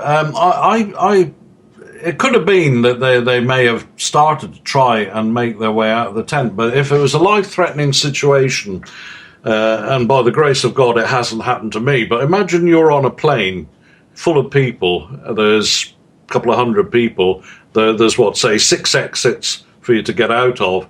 A fire starts in the plane, it stops its takeoff, and everybody wants to get out quickly because you see the fire, the plane's full of fuel, you're all going to die in the fire if you don't get out. So everybody rushes for the exit. When we tried to recreate the conditions of what they were sleeping in that tent, you could hardly move. So I imagine that if there had been something, you obviously think, well, I've got to get out of the tent, but I've got to get out of here quickly. So there's 8 people in front of me, and I've got a knife. Whatever is out there is life-threatening. So I'm not going to hang around waiting for somebody to undo the buttons. You're starting to panic, so it's almost automatic to say, well, if I'm getting the hell out of here, I'll just slash my way out. So it's understandable in that sense, but what it points to is that it's something that was obviously possibly going to kill them, and they had to get away from it. It was a kind of a fight or flight situation. It's possible they didn't know what was outside the tent, but they feared it. But then you come into another weird area, if you like, because the footsteps down the mountain don't show that they were running. What the search parties were saying were that it just seemed to be a normal pace, with a couple of pairs of footprints going out from the main group, if you like, and then coming back in, almost as if they were searching for something. But why would you slash your way out of a tent because you feared for your life to then start walking? That doesn't make any sense at all. And walking in a group. So also, if you're in that tent, something's happening outside that's possibly going to kill you, wouldn't you just run for your life in any particular direction?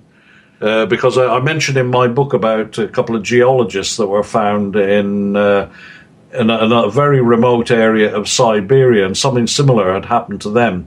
They were camped by a river. They weren't on a mountain, although it was a mountainous area. They didn't come back, and search parties were sent out for them.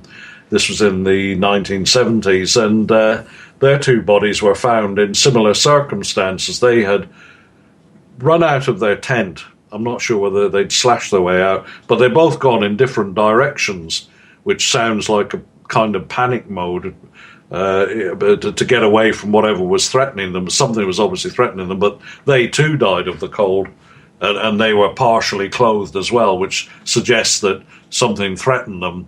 They ran away from it and obviously died of hypothermia.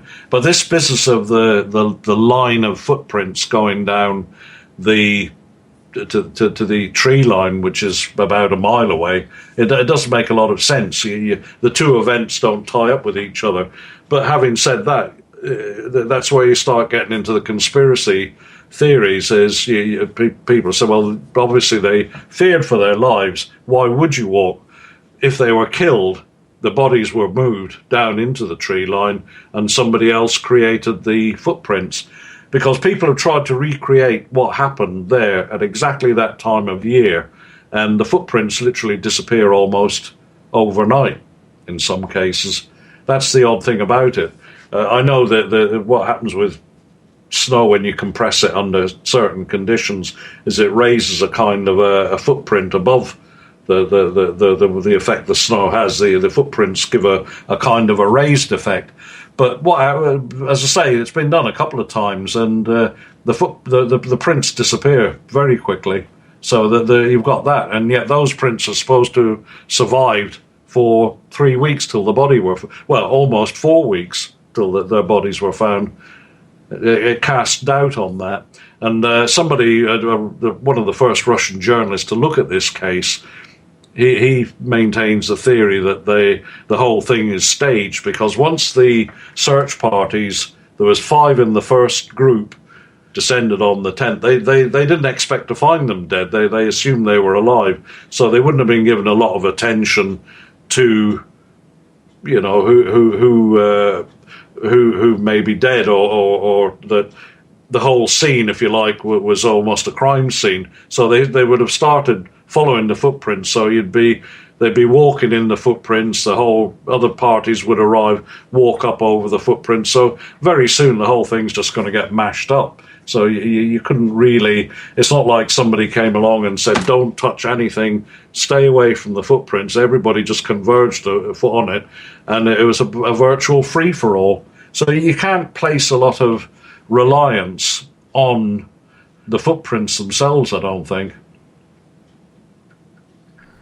Did it look like there was a struggle happening, or did it look just like an innocence when you look at the footprints leading away from the tent? When you look at the whole scenario leading up, did it look very peaceful at the time? Or did a whole new set of fresh snowfall come in and kind of cover up what could have been there?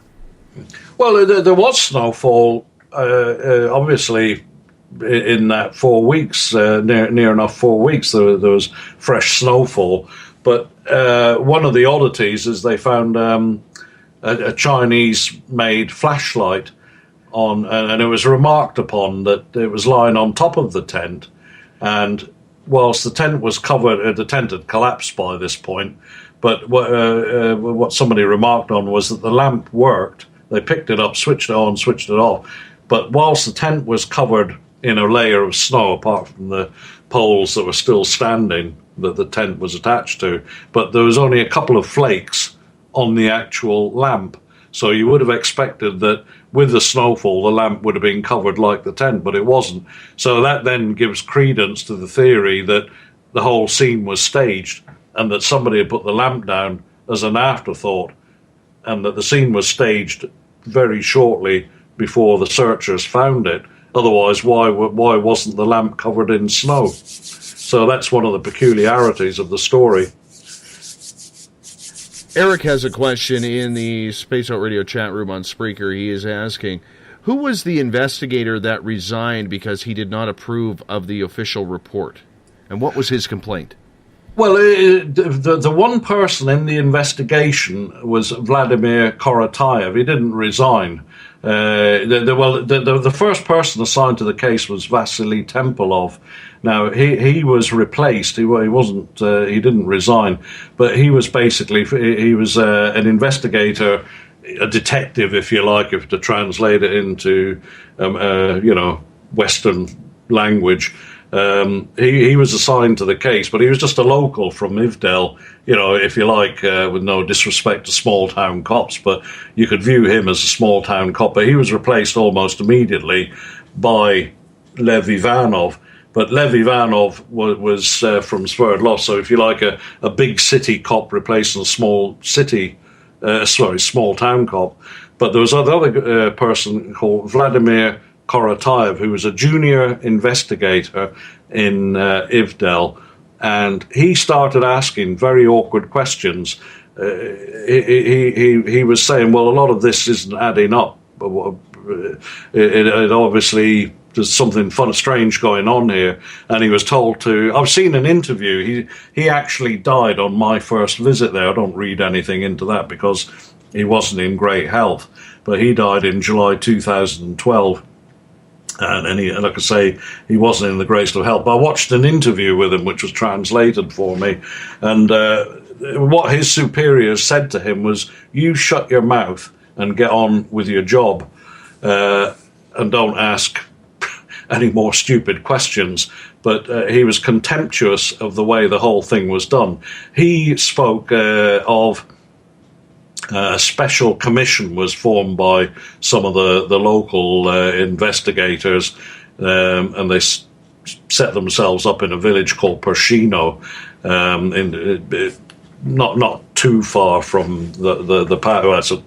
It's up from Ivdel, but basically they set them up there to undertake a special investigation. And he said it seems that their special investigation or their special mission was to drink as hard as possible. But he was contemptuous of the whole thing. But obviously he didn't want to lose his job. But he was more, the whole Ivdel office was sidelined once the Sverdlovsk people took over.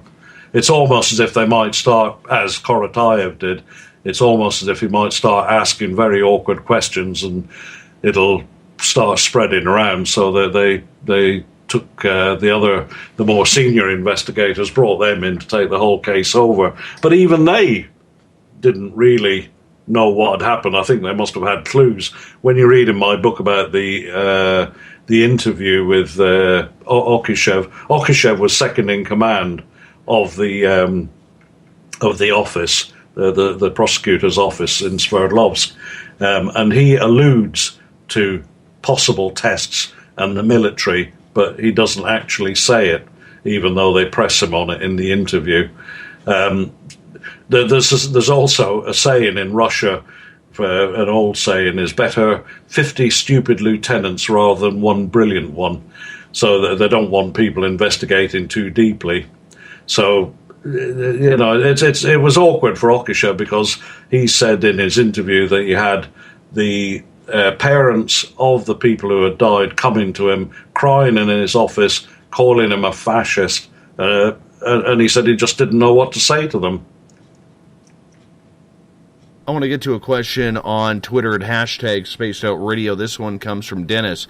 He is asking, Keith, what about all of these sonic weapons theories? I've only heard about it in passing. The sonic weapon, I think it's quite a possible one. Somebody, I was talking with, I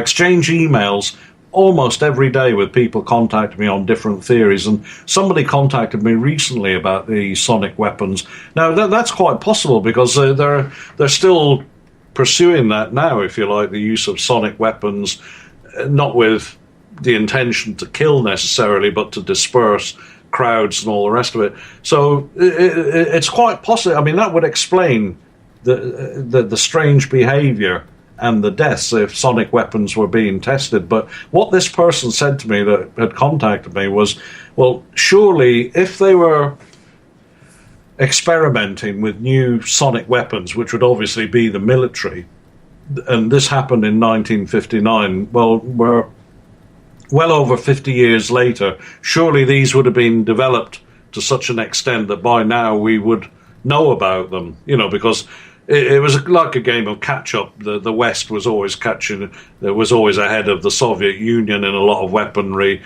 The Soviets would copy it.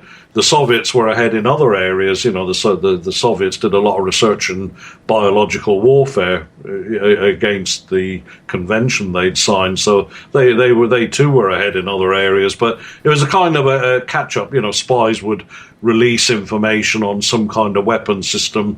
The other side would copy it. And what he's saying is, if these sonic weapons were being tested then, surely they would have been advanced to such an extent that they would have become more open or freely available, if you like, over the 50 years that have passed since then. But again, not necessarily. Maybe they were testing sonic weapons and they decided that they didn't work properly or whatever. But I do think that a sonic weapon could quite conceivably have caused the death. It could have disorientated them, and a strong sonic wave could cause the kind of mechanical injuries that they received. One thing about that, though, I was discussing this with an expert in the field of ultrasound. He said that ultrasound, which is very low, kind of a deep sound, whilst it will drive you mad or disorientate, it does not cause mechanical injuries, those type of sound waves. Mm-hmm. Back to hashtags Spaced Out Radio on Twitter. This one comes from John. He is asking, why wouldn't the military hide all the evidence if they were responsible? Well, it's... I give the example in my book. Sorry, did you say why wouldn't they hide the evidence, or yes. Why would they? Why would they? Why would they not? Well, it's I give the example in my book, or I mention it in both books, that nobody wanted to own up to mistakes. But I don't think they were. I really don't think they. If it was the military involved, I don't think it was deliberate. I don't think they observed any secret tests. I think they were killed. If they were killed by accident. Nobody liked owning up to mistakes. You had the cream of communist youth here, because Zina, one of the girls, they reckoned she would have gone on to be on the Council of Ministers. They were all highly intelligent young communists, and they all get killed by some idiot who maybe fires a weapon at the wrong place or whatever happened. They may have come up across the bodies in a kind of post-analysis of the area and think, oh my God, we've got 9 people dead here. And they make inquiries and find out they're all from the University of Sverdlovsk. They're all highly educated. 2 of them were had been working in nuclear facilities. So obviously, a mistake has happened, and the thing with mistakes in the Soviet Union is somebody had to pay. I mean, in the West, usually it's somebody has to pay for a mistake by saying, we're very sorry this happened. Here's X amount of dollars in compensation. In the Soviet Union, mistakes were they were deeply frowned upon, and somebody would have to pay for it, basically. So also you could say the Soviet military was pushed forward, if you like, by the communists. These people are protecting us from the imperialist aggressors. People would then say, well, you can't be protecting us that well when you killed 9 young people in a stupid accident. But what I say in my 2 books I mentioned is about the outbreak of anthrax in Sverdlovsk in 1979. The city they set out from, incidentally, there's a biological warfare establishment there, and there was an accidental release of anthrax spores. Unfortunately, the wind that day was blowing away from the city, so the spores were carried out into the countryside. But there was nearly 100 people died just from that accidental outbreak. The KGB got involved. They confiscated all the hospital records. The civil authorities weren't told anything for a week after it happened. There was just a lot of people going into the hospital suffering from the anthrax, and all the hospital records were changed to show that they had died from eating contaminated meat and nothing to do with an outbreak accidental release of spores from a military biological warfare establishment. So you could say, obviously there was a reason for doing that, because they were doing that in contravention of a treaty they'd signed, but it was an accident. What had happened was one of the workers had forgotten to put a filter on, which released the spores out, and otherwise the filter would have caught the spores. So it was a straightforward accident, but they wouldn't admit it. They had started admitting it after the fall of the Berlin Wall and the split up of the Soviet Union. But it's back now to not admitting it again, and all the records on it were ordered to be destroyed by the Council of Ministers. So there's this culture of secrecy. They don't often make mistakes, and I often say this in every interview I do. Civil plane crashes weren't reported in the news in Soviet times. Nobody wanted to hear bad news. It's as if the Communist Party provides for us, nothing ever goes wrong, and the image projected by the military has to be is we're in charge, we know what we're doing, and they just wouldn't admit to anything. A mistake like that, a dreadful mistake like that, would never be admitted. I got a question from Gail. She is saying, there was a cedar tree that appeared to have been climbed, again, as if someone was viewing something. Have you ever investigated that? Well, yes. One of the theory that they got away from the tent because there was something life-threatening there, that's very plausible. They make their way down to the tree line. I've stood at that cedar tree. What's happened now, 50-odd years later, is that the tree line, that was the edge of the tree line where that cedar tree is. And what's happened is the tree line has moved forward by a couple of 100 feet. So the cedar tree where it is now is, if you like, in the middle of the forest. So you think, well, why would they pick out this tree? But then it was right on the edge of the tree line, and it's quite possible that not only were they going up the tree to break off branches for the fire, but also to keep an eye on whatever was happening at the tent so that it was safe to go back. If they were running away from something at the tent, they were probably safer in the tree line. So they would obviously want to get back to the tent because their lives were in danger anyway from the cold, and at least from there they could keep an eye on it. And if I'd like to mention very quickly here to people listening, if you want to see, and this isn't a plug, but you can see the photos of the cedar as it is today and the sites where they all died and where the tent was. If you go onto my website, you can do it now while we're talking, and you can see the place for yourselves. If you go to my website, www.Dyatlov-Pass-incident.com, I'll put plenty of photos up there, so while we're talking, anybody can go on, have a look. So www.Dyatlov-Pass-incident.com. pass-incident.com, and there's pictures of my trip up there the year before last, and you can see all the places and you can get a better idea. I've taken a couple of pictures of the cedar tree. The thing is, but just to go back to the question, yes, they probably were keeping an eye on what was happening at the tent, and it would actually make a lot of sense as well. When we look at the entire landscape of this event, do you think we'll ever be able to find out truly what happened? As each year goes by, I would say no. The people that are alive now, people are dying off. Lev Ivanov, who was, if you like, the guy on the ground, lead investigator, he died back in the 90s.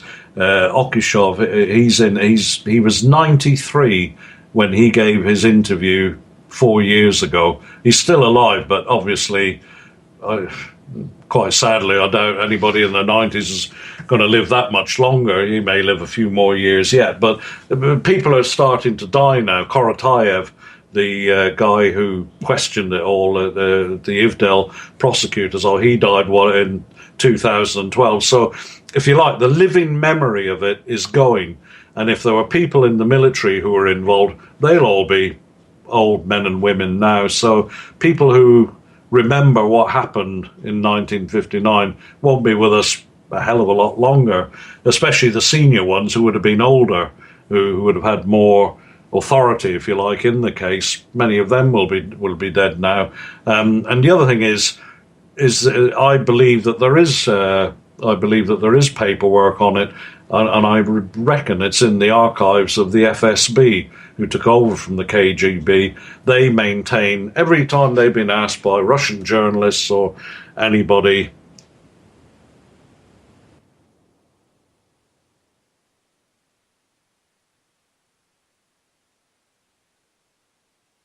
Did we just lose Keith? Keith, are you there? Oh, we just lost Keith. We're going to try and get that call back here momentarily. I always wonder when things like this happen. Is it truly a Skype incident, or are we being watched? Let's try and get Keith back on here momentarily here. Give me a couple of seconds, because you never know with Skype. See if we can get him back on. I know it's ringing over there.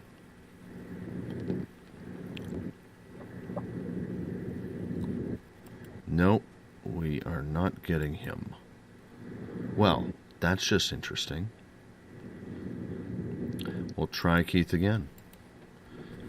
How intriguing, though, is this story that Keith has been telling us in regards to the Dyatlov Pass incident? Do you really think it was a military incident that kind of went bad? Maybe pilots accidentally dropped bombs on them? Or maybe sound wave type weapons that were tested? This is very intriguing indeed. I'm just going to get a note here from Keith. Let's see here. Oh, maybe it's my Skype, because I seem to have just lost Revolution Radio as well. Interesting. Maybe Skype is having a problem right now. Let's try this. Okay, there's Revolution Radio. We got them. Now let's try Keith again.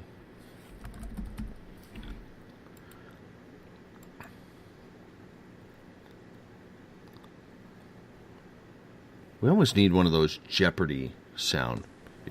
Keith, do we have you? Hello? There you are. Hello? Skype seems to be acting up a little bit. Hello? Hey, can you hear us, Keith? Because we can hear you.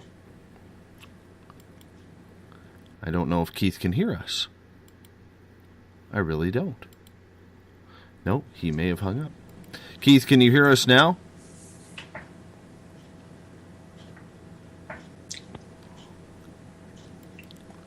Keith, can you hear us now?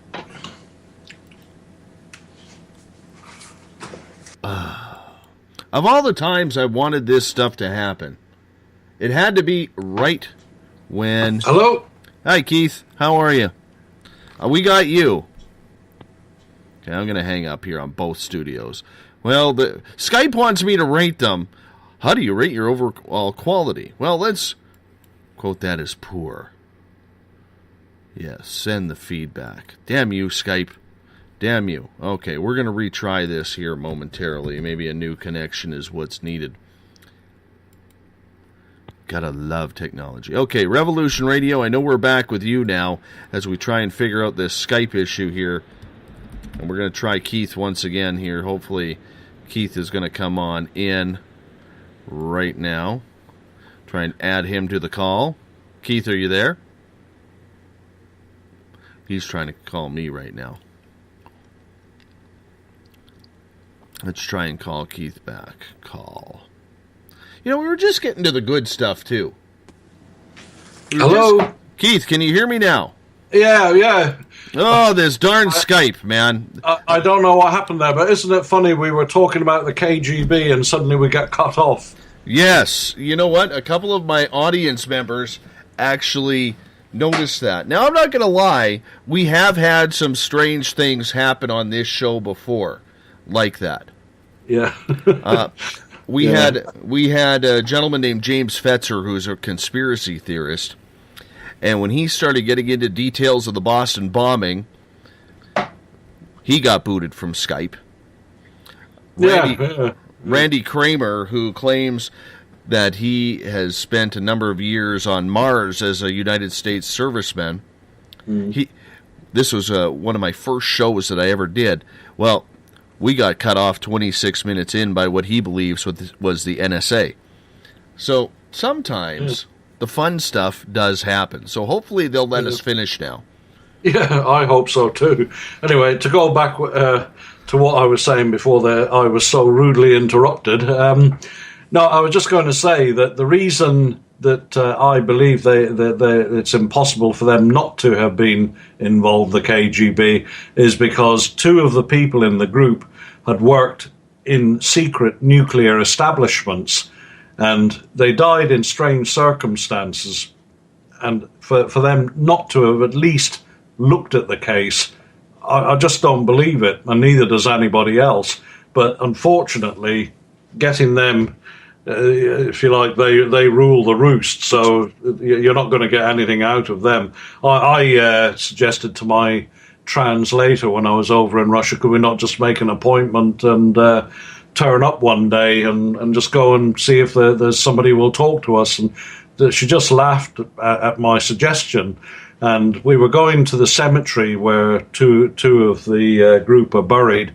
And we actually passed the FSB headquarters, and she said, look at them. There was a group of them standing outside the building. She said, can you imagine any of them inviting you in for a cup of tea and a chat? And they didn't look like the sort of people you would want to approach, shall we say.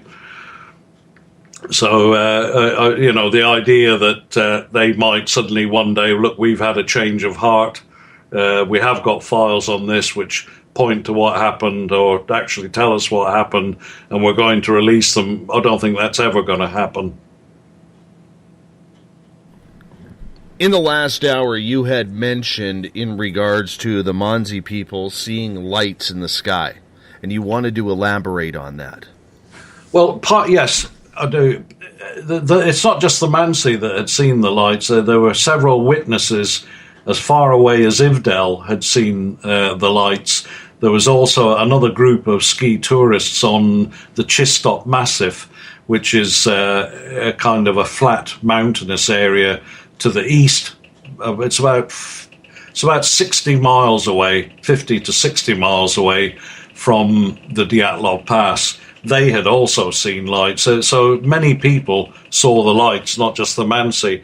But what I've done in my book is, taking the work of Valentin Yakimenko, he and the Dyatlov Foundation got all the group's negatives and started examining the actual seemingly blank negatives. And what it seems is that last night, 3 of them were taking photographs of something going on in the night sky.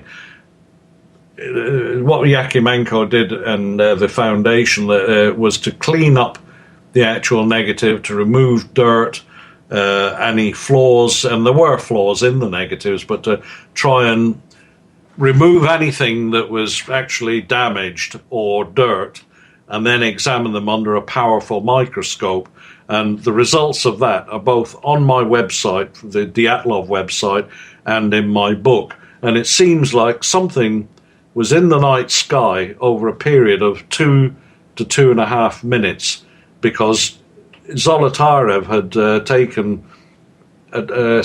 several pictures in sequence of whatever it was. So the trouble is, one of the negative, it's all pitch black, but you can make out objects. One of them looks like an explosion, but a couple of them look like something breaking up in the night sky.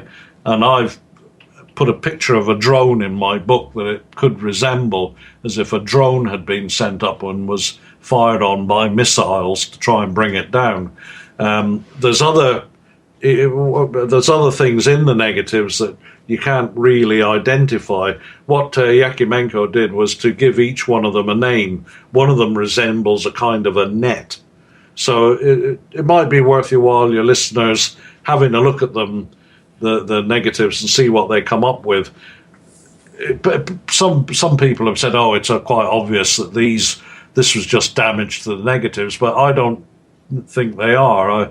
He examined them with a very powerful microscope, and there is something actually in the pictures that they were taking. In the negatives, they were definitely photographing something that was happening in the sky above them. But whatever that is, I don't know. Whether that caused their deaths, we don't know. We can't prove it. What Yakimenko thinks is it's something technology-based. But it's, for your listeners want to have a look, it's on my website. Go and have a look and see what you think. So you rule out aliens or media? Oh, no, I don't. I don't rule them out at all, because some people might say, "Oh, aliens! What a load of nonsense!" But we live in a very big universe. Until somebody disproves there are, just because they haven't been found doesn't mean to say there isn't some intelligent life form out there, and an intelligent life form that might mean harm to us. You can't prove it, but you can't disprove it. That's the point about it. I don't rule anything out. And I said in a recent interview on the Yeti, people would say, "Oh, Yeti, what a load of nonsense." But when I was up there the year before last, one of the groups, I was warned to stay away from the north of where we were camped in the woods. We were actually camped on the spot that the Dyatlov group spent their last night, their second last night before they went up onto the pass. We were on the very spot that they were on, where they'd left their cache of stuff to get when they came back. But somebody said that there was a bear, and it was a massive bear. It was over 6 foot at the shoulder, only within 200 feet away from us in the camp, and we think there was another one nearby as well. So there was 2 really big bears very close by. We were told to do our business, in inverted commas, south of the camp, so we didn't run into them. But nobody, it was a man and his wife had seen one of them, and somebody else had found the den of another one. So we knew there was 2 very large animals nearby. I didn't see or hear them in all the time I was there, and yet you've got this giant creature that's capable of eating all of us very close by. So, and I often say this as well, where we were in the northern Ural Mountains, you could walk, if you could, take away the rivers and all the mountains and the way, you could walk across northern Siberia in a straight line to a place like Magadan, which is on the Pacific, it's not actually on the Pacific coast, but say Kamchatka. You could walk that entire distance and not run into another single living human being, even allowing for the tribes that live in that area. So to say that no such thing exists, well, it's a pretty remote place up there. Anything could exist. It's possibly unlikely because nobody's ever seen it. They always say on the Yeti it would need at least 200 of them to sustain the tribe living. for mating and for such a group to continue living. But I don't rule anything out. I think once you start saying it is definitely this, I think you're putting limitations on the investigation. Another thing I'd like to mention is the first thing that everybody comes up with when they hear this is it's obviously an avalanche. And I've spoken to people who will swear blind to you that it's only an avalanche. When we stood up there, and again, if you look at my website, I took photos from where the tent was just up onto the ridge, and no way could an avalanche have caused. Everybody that was in the group with me said it ruled out the avalanche. It's too shallow. The way the wind blows there clears snow off blows it off the top of that ridge as well. So there wouldn't have been that much depth of snow there to cause an avalanche in the first place. But you will get people who will swear to you it could only be an avalanche and everything else is nonsense. So, but I think you've got to keep an open mind on everything. How much longer are you going to keep up this addiction? Well, how can you get rid of an obsession? Tell me. In a way, I was thinking the other day, if the government said there are files, President Putin's, and people have written to him, by the way, to his office, and it usually gets referred back to the Sverdlovsk Oblast. If somebody writes to him, he says to the FSB, we want to clear this up. There's too many people talking about it. It happened a long time ago. It doesn't affect us. Release the files. In a way, it'll be a disappointing day because I do think it's something to do with the military. I can't exactly prove it. Well, nobody can unless we can have the actual admittance of somebody who was involved with proof. But it'll be a disappointing day in a way, I think. Well, you know what? It's the same thing as what happened at Roswell. The same thing that what's with the Shroud of Turin. What's with the Dyatlov Pass. There's all these little secrets that people know the answers to, but they just don't want the public to really know the truth. And in a way, that is kind of sad when you look at it because, people have a right to know. Even if it was a mistake. I stood at the rock where Luda, the one with the second female in the group with her crushed ribs. I've got 3 daughters who, she was 23, I think it was, and I stood at the rock where she died, and it must have been an awful death. So if anything is, even the parents, they deserve an answer. The children died in awful circumstance. I imagine what it must have been like for her as her life ebbed away on that rock. It was an awful feeling, and I think she deserves the truth to come out. They all do. Keith McCloskey, thank you so much for being on Spaced Out Radio tonight. I really appreciate it. I would love to be able to bring you back on again for our audience to discuss this a little bit more. And hopefully we could get you to go the full 3 hours next time. Okay, thank you. Thank you. Keith McCloskey on Spaced Out Radio, his website, keithmccloskey.com. You can pick up his books, Journey to Dyatlov Pass and Mountain of the Dead, the Dyatlov Pass Incident. We'll be back, hour number 3, right after this. The SOR Sightlines is a place for you to find answers to your strange experiences. Hi there, this is Mike Schmidt. If you have had an encounter with ghosts, UFOs, Bigfoot, ETs, or anything else that doesn't make sense, head to spacedoutradio.com and file a Sightlines report. All information you give is 100% confidential, and I will personally help you find the answers you need.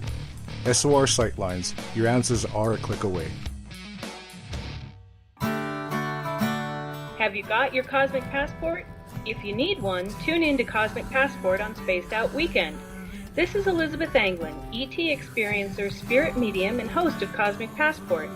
Each weekend I'll be bringing you interviews and support from other paranormal experiencers, and the best in intuitive spiritual guidance from across the globe. It's all happening starting at 9 p.m. Pacific Time, midnight Eastern, on spacedoutradio.com. Hi there, I'm Butch Witkowski, lead investigator with U4COP, on the final Monday of every month. you can listen to me and host Dave Scott on Spaced Out Radio's Strange Days. We're going to get to the heart of the matter when it comes to what's happening out there. People are seeing and experiencing things from ET contact to Bigfoot, and I want to hear about it. Your experiences are what we investigators need to help solve these unknown mysteries. So tune in at spacedoutradio.com to the final Monday of every month from Butch Wachowski's Strange Days. Visit purpleplates.com today. For over 40 years, the Purple Energy Plates have been delivering amazing results for their many customers.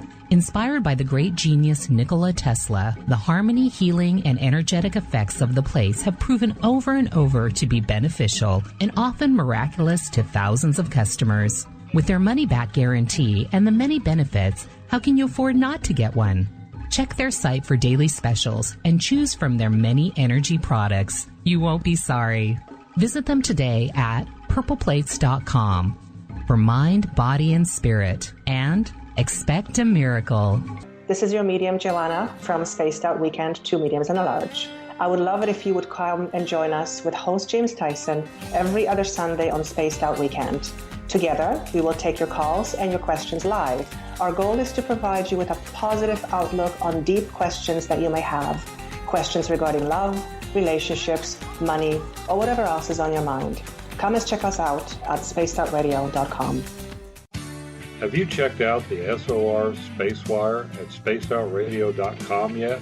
Every day we post the latest stories regarding the weird, strange, and completely unbelievable. From cryptid and UFO sightings to the conspiracy world, we tackle it all. Hi there, I'm Eric Markham, Spaced Out Radio's news director for the SOR Spacewire. And if you have a story, I want to hear it. Email me at news@spacedoutradio.com. Patrolling the Pacific Northwest, we are always on the lookout for the strange and unassuming stories that real people are experiencing. Hi, I'm Vincent Zunza from Pacific North Weird. Me and Alexandra Sullivan have teamed to bring to you those odd stories that never seem to make it into the mainstream. Stories so weird that will leave you scratching your head wondering, is this real? It's as real as it gets with Pacific North Weird. You can watch our videos right here at spacedoutradio.com. Become more intimate and interactive with Spaced Out Radio. Join our Space Travelers Club with your new membership. For $5 a month, we'll provide you with special access to the website, monthly prize draws from books to psychic readings, along with monthly newsletter, private interviews, and more. Sign up today to be part of Spaced Out Radio's experience.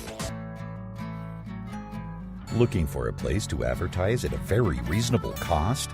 Look no further than Spaced Out Radio. SpacedOutRadio.com has an advertising tab that you can click to check out our daily, weekly, and monthly packages to play on the radio, or our website including social media. From commercial spots to banners, we have it all. Check out our competitive pricing today. Don't have time to listen to Spaced Out Radio live? Wherever you are, the car, the office, the shower, or even if you're traveling, we're right here for you. Each Spaced Out Radio show can be found on iTunes, TuneIn, and on our YouTube channel, Spaced Out Radio Show. It's the perfect way for you to catch up on our shows. For more information, just head over to our website, spacedoutradio.com, and tune in to us today.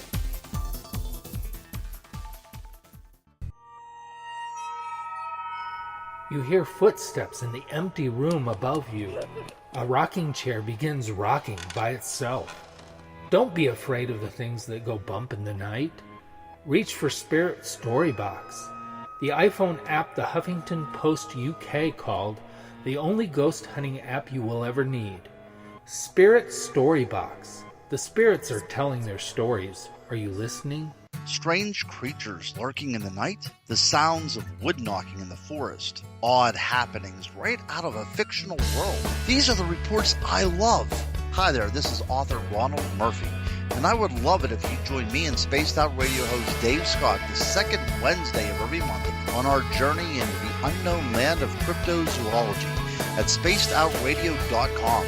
From Mothman to Frogman and everything in between. Hey, they don't call me the crypto guru for nothing. Did you know that Spaced Out Radio runs 7 days a week? Hi, it's James Tyson from Spaced Out Weekend. Every Saturday and Sunday night, starting at 9 p.m. Pacific, midnight Eastern, you can join me and my guests for some great chatter about what's going on out in the universe, or even in that dark part of the basement you really don't want to go back into. Well, let's find the answers to your experiences together. So come on up to Uncle Jimbo's cabin on the weekend. For more information, look us up at spacedoutradio.com. The views and opinions expressed by tonight's guest and topic of discussion do not necessarily represent the official policy or position of Spaced Out Radio, Spaced Out Weekend, Spaced Out Radio Limited, its hosts, syndicated carriers, or anyone associated with this broadcast. You're listening to Spaced Out Radio with Dave Scott. Follow Dave on Twitter at Spaced Out Radio and hashtag Spaced Out Radio, and on Facebook, Spaced Out Radio Show. Now, back to the program. A child grew up too fast, went running wild. Now we don't know who to pray to anymore.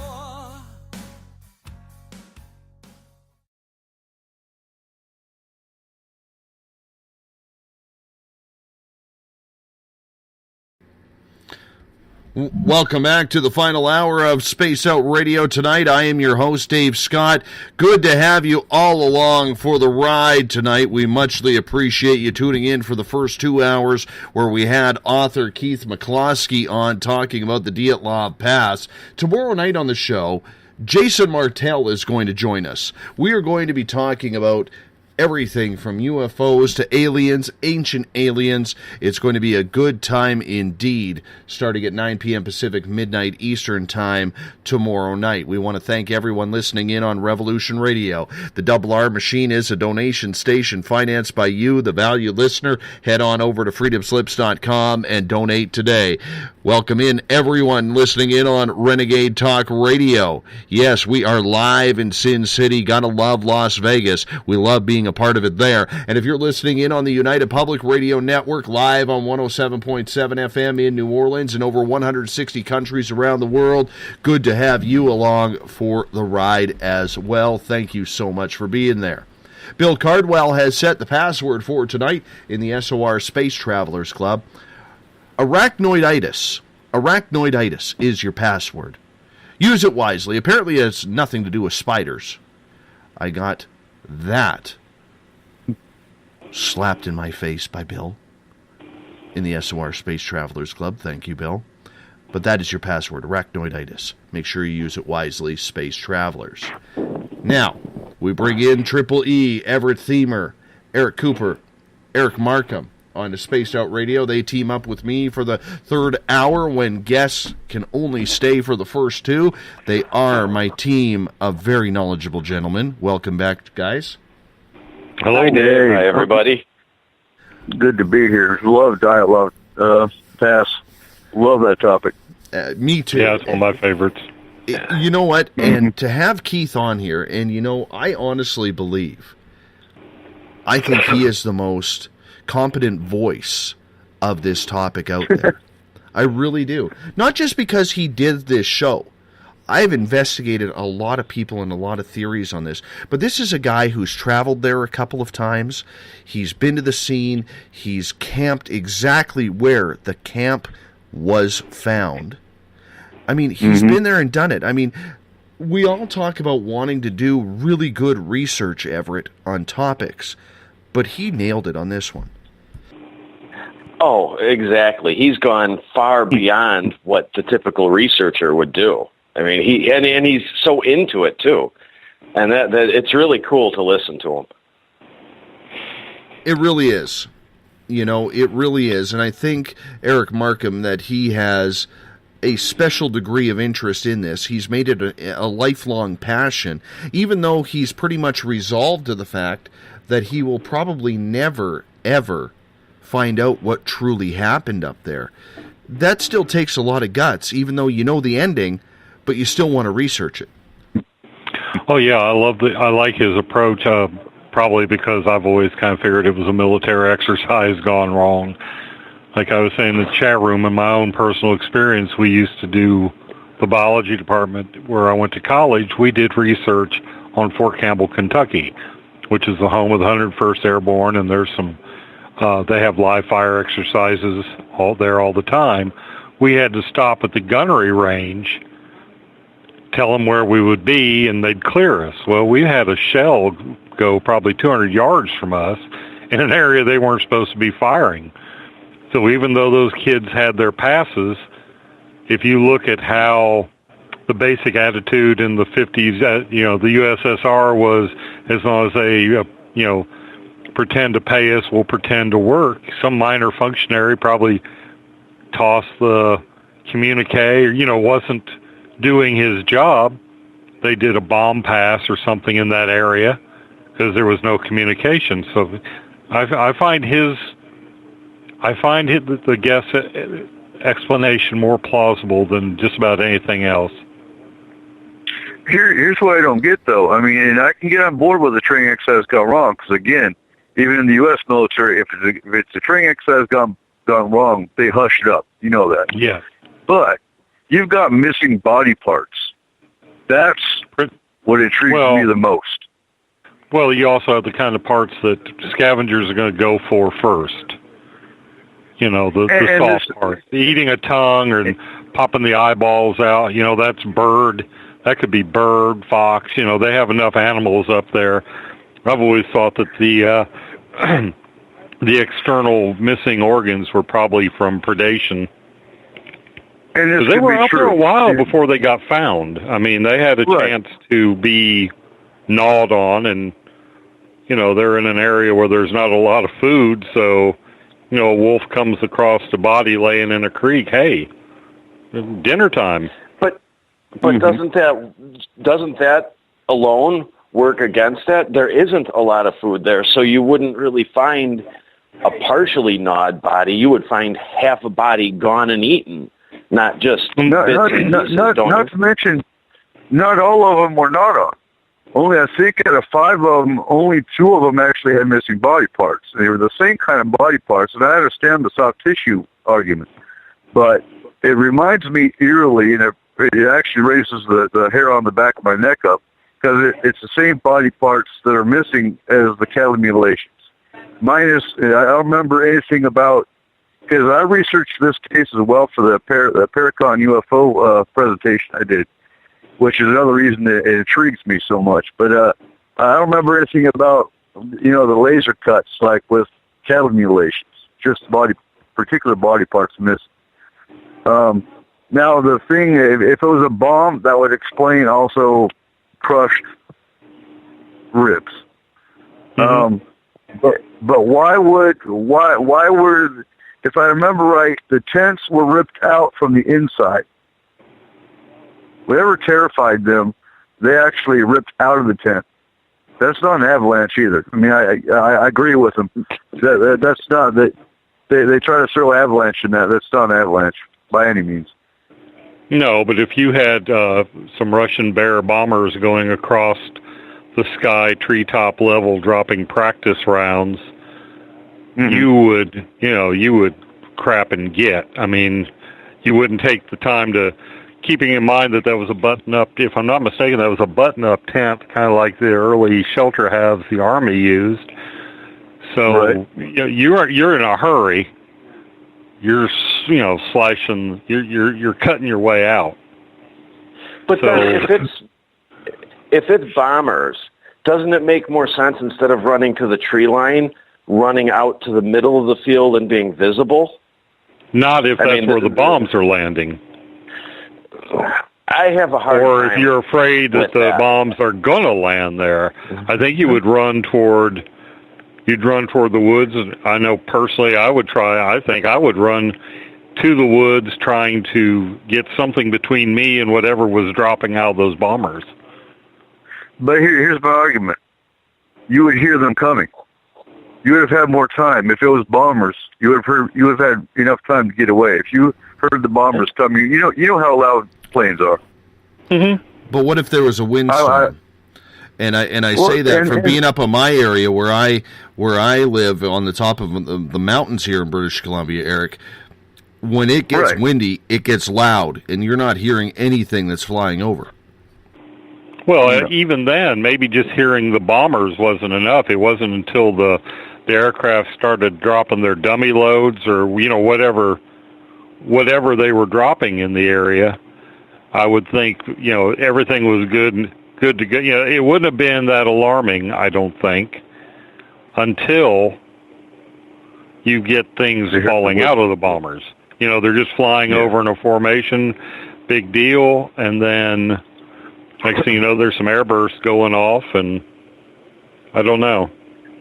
That seems like it would have to be pretty coincidental that they'd almost have to start dropping their loads right in the vicinity of where these people were camping, instead of, off in the distance, you might hear some, and then they're closer. They would almost have had to have started dropping them right where they were camping to cause them to run out through a hole in their tent. I don't... Now let's talk about the orange skin, though. I mean, some of them were dressed, some of them were undressed, and in various, that's part of it that puzzles me, because I grew up in Michigan, and we had in Boy Scouts, we had what we called the Klondike Derby. And I remember, you'd dig down 3 foot of snow to get one of those crappy Voyager tents pitched, which were very similar to what they were sleeping in. And with the cold, you might, I don't know, it seemed like we all got our dry clothes on and got inside our sleeping bags. I don't remember ever getting down to my skivvies, and you always had at least your socks, a long john. You had something on, and part of the mystery to me is how they found them partially clothed. To me, it's like it's like they would have found me fully clothed, probably with my coat on, because I'm just not gonna. It gets too cold, especially with a Russian winter. I mean, we don't know what cold is, right, compared to Russia. Right. Try living. I guess that's why. I guess that's why it's been so. I guess that's why it's been such a mystery, and why it's been so intriguing to so many people. Nothing quite adds up. It's not like it makes a lot of sense.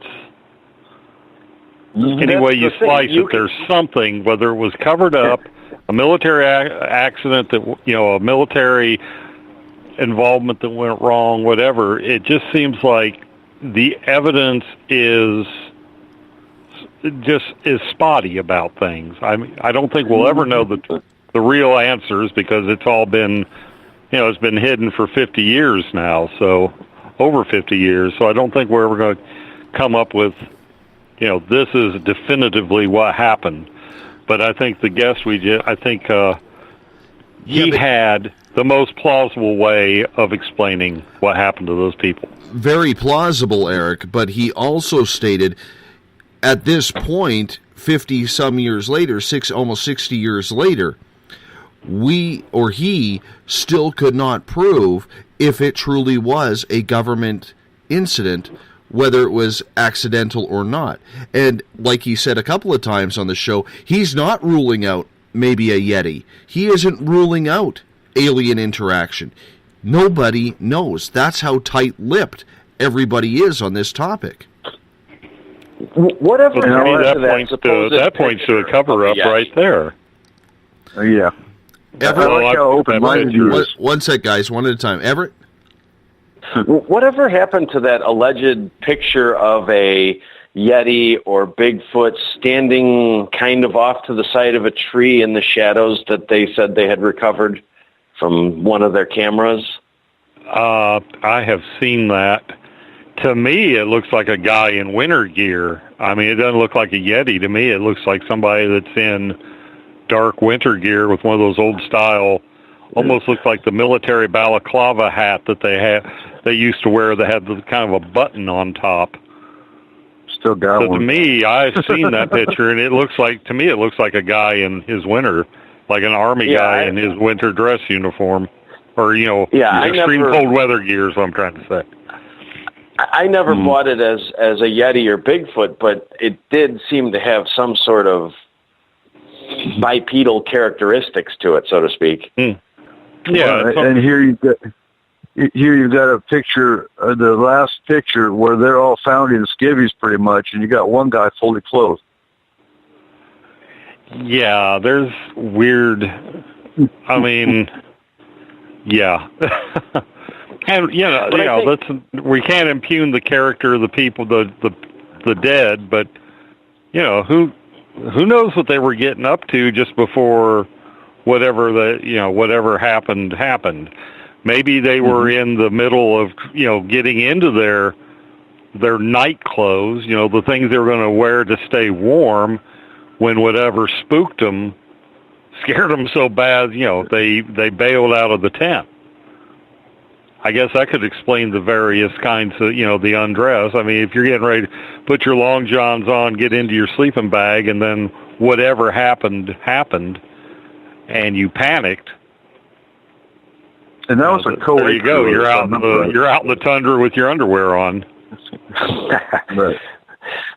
Well, I think that's one of the things that fascinates so many people about this, is that every facet of the case can have a pretty mundane explanation. But then when you put them all in order and in sequence, things just never add up however you look at it. There's always like something missing. Mm-hmm. Yeah, everything is just a little... You can actually make you can probably build a case for anything as wild as you want out there, and can find enough facts to support it, because the length of time it was that it happened, the lack of real good documentation. So you could probably pin just about anything you wanted to on it. Right. On a scientific note, did they ever sample the orange skin?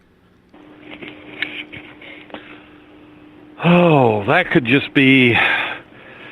people think that when you die in the ice or something like that, you're going to be perfectly preserved because that's the way it was in the comic books and the shows. But actually, and I've seen this on people, they found the action of the water upon the skin causes adipocere to form. You're not pristine when you're frozen like that in a lot of cases. Aren't you blue? Well, no, you're actually kind of a cheesy, fatty white. Mm-hmm. Once the adipocere starts, water causes the fat in the body to turn into what they call corpse fat or corpse wax. It's sort of a waxy, cheesy, it's kind of gross. It's something that every now and again I wake up in the middle of the night remembering what people I've seen like that. It's not a pleasant sight. But that whole, they're perfectly preserved and all that, that's not... Maybe at higher elevations where you freeze dry, but it sounds like where they were, I mean, there was running water. I think they found one of the women face up in a stream. And if you look at her picture, you can actually see the part that was exposed, like about her chin was the white, kind of the white you'd expect. But the face and the scalp were already, it's hard to tell with the black and white photograph, but the markings I saw were consistent with what I would have thought, an exposed, the unfrozen or the unpreserved part would have looked like. Mm-hmm. As it started to mummify and kind of started to decompose. Interesting. The other thing I found interesting about this show, guys, was because we've had a lot of strange things happen during these broadcasts. They don't happen often, but when they do, I just find it interesting. Did anybody else notice that when we started having Skype issues, it was right when he started talking about the KGB? Yeah. Now, is that just a little too coincidental? Just a little. Nice to know you have fans in Russia, though. Well, I'm sure we do. But I just find it completely coincidental that it happens like that. And like I said on the broadcast, it reminded me of when James Fetzer was on, when he started getting deep into information on the Boston bombings, that he was cut off of Skype, and it was only him. Yeah. Because we still had you and I didn't lose contact with each other that night. Not at all. It reminds me of the Randy Kramer incident on this show. We've talked a few other times where Skype has all of a sudden gone hairy. Now, I am fully believing that Skype is not quality technology. Okay, and who knows, they may cut us off for saying that. But when I look at everything that we have seen over the time of this show, I just find it extremely coincidental that when we have these situations happen, like tonight, that it always happens during a real heated part of the discussion. You know what I'm saying? Right. Mm-hmm. Yeah. So, Coop, you're more a tinfoil hat wearing guy. I'll get to you in a second. Everett, you had something to say? Well, it's not just Skype. I've had conversations with people where all of a sudden we will start talking about a particular subject, and it's almost like my phone, if I'm on a cell phone, just gets cut off. Like I lose the signal completely. I can have had the signal for 3 hours and had perfect phone quality. And sometimes you start asking the right or the wrong questions, or you start going down a path, and all of a sudden the phone service gets sketchy. So it's not just Skype. And I'm not a giant conspiracy theorist, but I believe that at times, whether they're picking up keywords or actively listening, there's somebody keeping track of some of this stuff. Yeah, they listen for keywords, and they hear Dyatlov Pass, and guaranteed somebody's interest starts getting piqued, and it's probably coming from Russia. If they want to keep their little secrets hidden, then they're going to be listening for keywords, and Dyatlov Pass is one of them. So what about my tinfoil head, Dave? Well, knowing you even have a tinfoil cover for your beard. I do, and my phone. You must protect the beard, yes. That does not surprise me. Does not surprise me whatsoever. No, and trust me, I do believe right off the bat that, the chances of it being a Skype issue is probably what it was. Okay? And that's being honest. I honestly believe that it's a Skype issue, because it was weird. On my end of the screen, you got two boxes, one with the Revolution radio tag room in it, and the other one with the guest, Keith.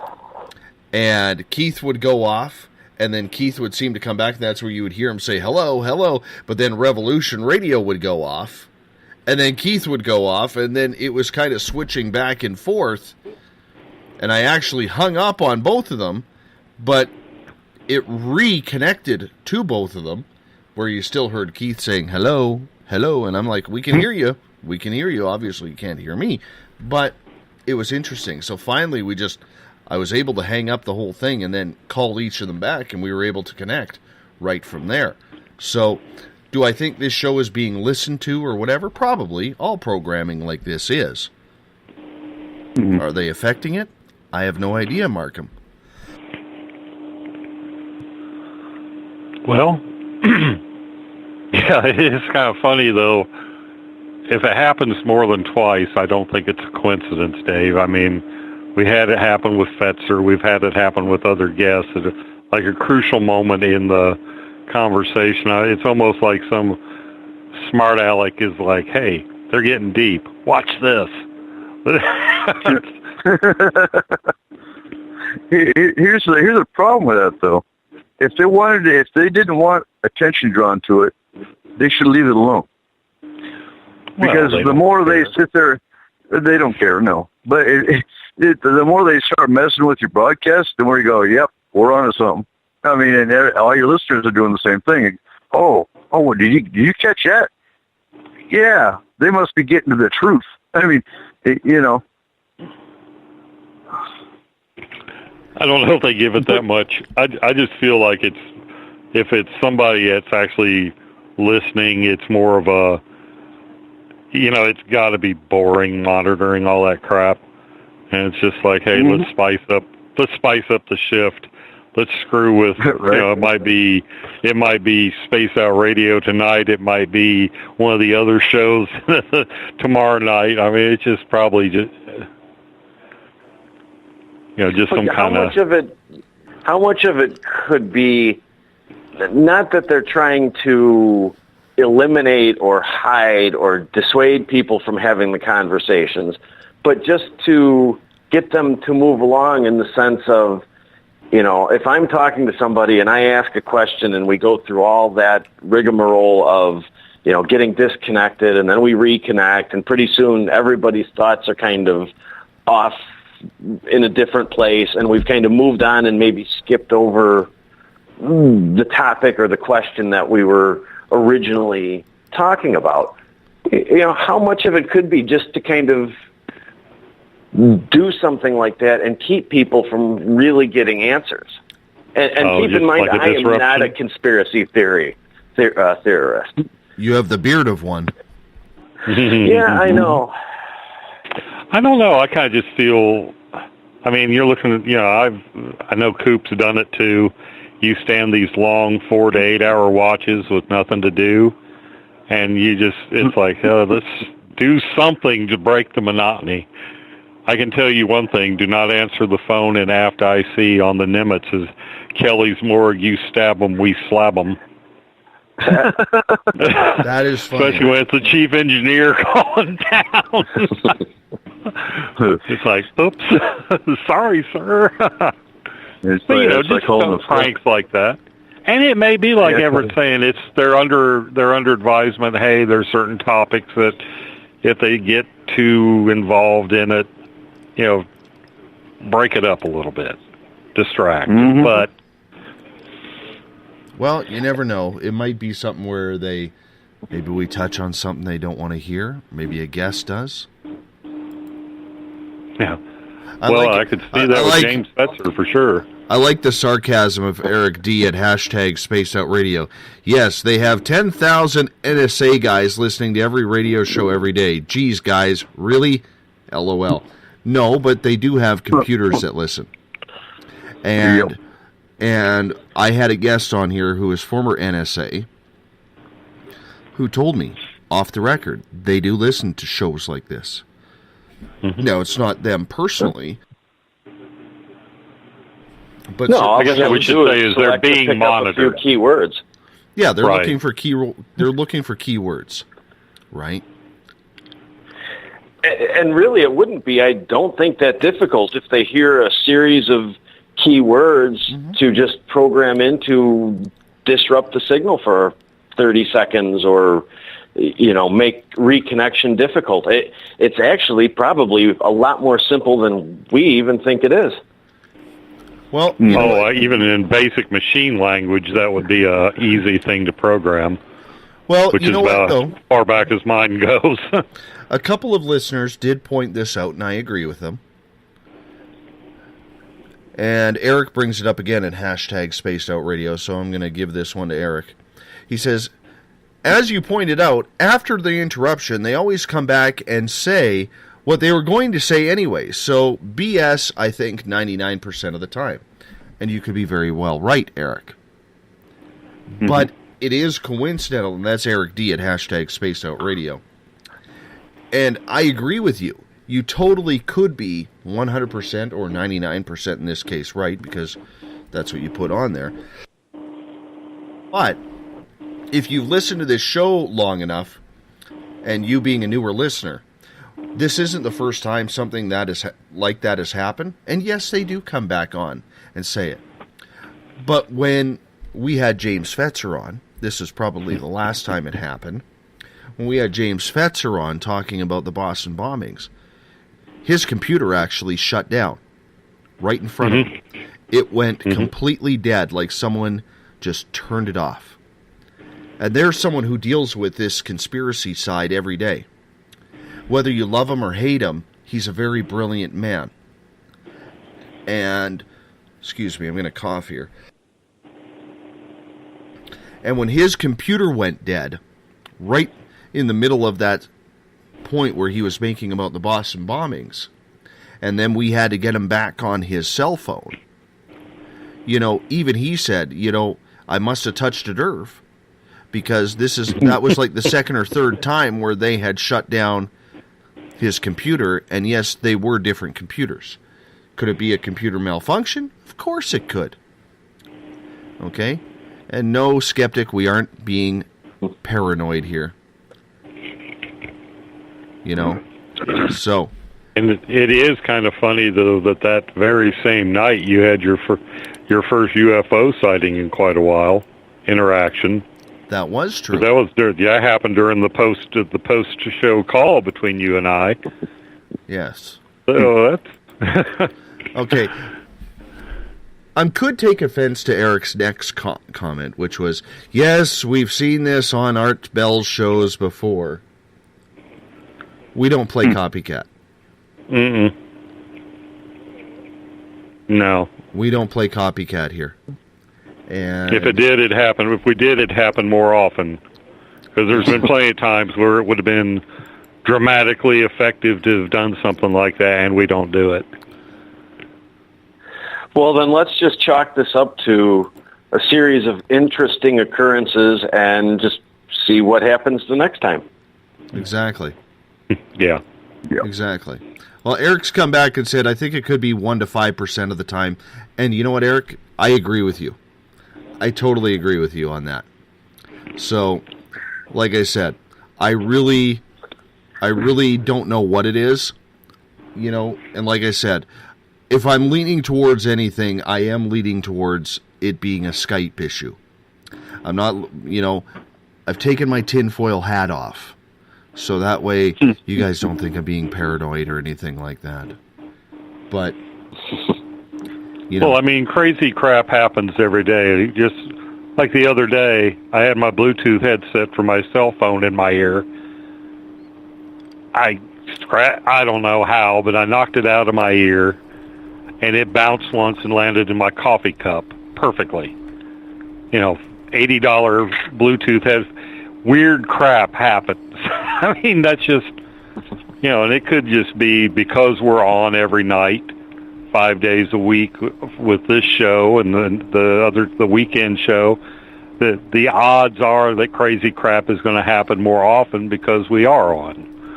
But it just did seem, that night just seemed, maybe it was a perfect storm of errors, but it seemed to me there was more going on than just a little bit of computer trouble. Mm-hmm.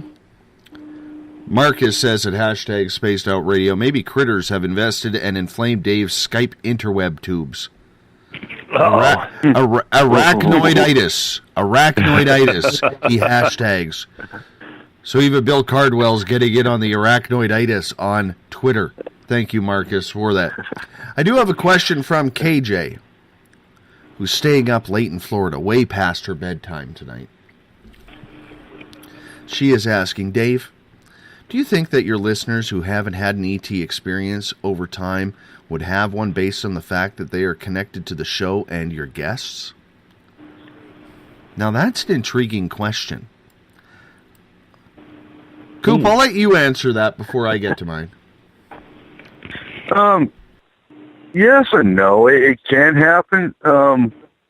But most of the abductees are honestly, if you look at patterns with the abductees, a lot of them are family related. Not all of them, but a lot of them are. Just when it comes to aliens listening to paranormal shows, no. When it comes to spirits or anything else paranormal, there's always a possibility. But with abductees, no, I don't think so. How about you, Markham? Well, I can only hope to have a positive. I think so, because I don't know whether it's because I've been paying more attention, and I don't really think so, because I've always been a sky watcher, but I've had more UFO sightings since I became involved with Spaced Out Radio than I had in the years before. I mean, I've seen things that might have been, but yeah, there was also a mundane explanation before the show. But here now, whether it's just my filters are readjusted or whatever, I've seen what I know were UFOs now 3 times in the last, half a year. So maybe there is a connection, whether we just become more open to it because we discuss it on a nightly basis and we're geared to it or tuned to it. I don't know, but I think there's definitely a connection. Mm-hmm. Everett? I think, I don't know if it's the show specifically, but I think that if they, as listeners come to the show and they listen to the guests and they get different information and they kind of begin to open themselves up and learn what to look for in terms of different paranormal occurrences and events, I think they're just smarter and they know what to expect or what to look for, so then they see it. It's kind of, how do I put this? They know what to look for, so then they're out there looking and they're open to it, and then they see it. Primed, maybe more primed for it. Becomes psychosomatic to an extent. Now, if you ask for them to show them to you, that can happen. Well, I don't mean that I don't mean that they know what to look for or expect in an abduction, so then they have one. I mean, they know what to look for in the sky, or what kind of little clues or signs to look for to see Bigfoot, or what to look for in their house, wondering if they have a ghost or poltergeist. They're educated enough to see the signs that lead them to seeing what it is that they ultimately are looking for. Right. My answer to that question of KJ's, do you think that your listeners who haven't had an ET experience over time would have one based on the fact that they are connected to the show and your guests? I think it's possible, because people are becoming more aware. And when you give people little tidbits on what to do, example, the coins that I have talked about on this show, placing coins on a dresser. Okay, we have had 4 or 5 people in the chat rooms who have tried that and actually had the coins move. Mm-hmm. Right. See, I have to put my skeptic's hat on for that one, because I just don't get it. What don't you get? Why would they mess with the coins? And I know the answer is, well, because they don't care if you know or not. Well, if they don't care if we know or not that they're coming, why is everything so secretive? Why aren't they coming at 2 o'clock in the afternoon and hauling my neighbor up into a UFO? Because some of them do. Because he doesn't have as good a hair as you. Yeah, well, yeah, he's a little older. Exactly. Probably and your neighbors, balding. They don't like skullets. And your neighbor's got their tinfoil head on. I don't. The whole coin thing, I must be missing the point of it. I mean, what? Okay, I know you've explained it before. You put the coins, the stack of. Maybe explain it one more time. Maybe I'll get it. I think I'm missing something on that. I got this test. It's nothing I have created. I got it from an author named Ronald Farrell, who is on this show. Okay? And what he suggested was, if you feel you are being contacted or taken by extraterrestrials, take 2 coins, 2 poker chips, whatever you want, 2 of the same. You lay them side by side on your dresser, on your nightstand, in your bathroom, wherever. Okay? And then you put it out to the universe. okay, or whoever's listening or tuned into you, and say, if you are taking me, please stack the coins. Okay? Or allow me, before you put me back into bed, to stack the coins before, or so I know that I have been taken in the morning when I wake up. Okay? Now, I'm not saying it works for everybody, but I do know people it has worked for. Okay? Corey, who did our bookings for this show for a while, she tried it because she thought something was happening, and she called me freaking out because her coins had moved. Okay? I would have to put them on the nightstand side by side and say, let me stack them, because with my cats, if I stacked them, it'd be a 99% chance if I got up in the morning, they'd be... You can do it either way. You can do it either way, right? Joe in the SOR Space Travelers Club, you guys know Joe. He's a pretty damn straight shooter. Okay, smart guy. No, he's a pointy stick user. Well, he's a pointy stick user as well. But, I mean, there's a gentleman, highly educated, okay, who isn't sure things were happening. And all of a sudden, he tried it out without telling any of us. He tried it out, and his coins moved. Right? So, I can tell you this. I used to keep, when I was having my incidents happen quite a bit, I had 2 poker chips that I kept side by side on my nightstand. They never moved. Does that mean I wasn't taken? I have no idea. Probably not. But for a lot of people, this has worked. I know a young lady named Kelly, who I met through James Tyson. She's part of the Canadian Paranormal Society. She thought she was having activity. James asked me about it. I told him about the coin trick. She tried it. A couple days later, the coins had moved. So I've seen this happen a number of times where people, for lack of a better term, have had success with this. Is it anything that could prove irrefutable proof? No.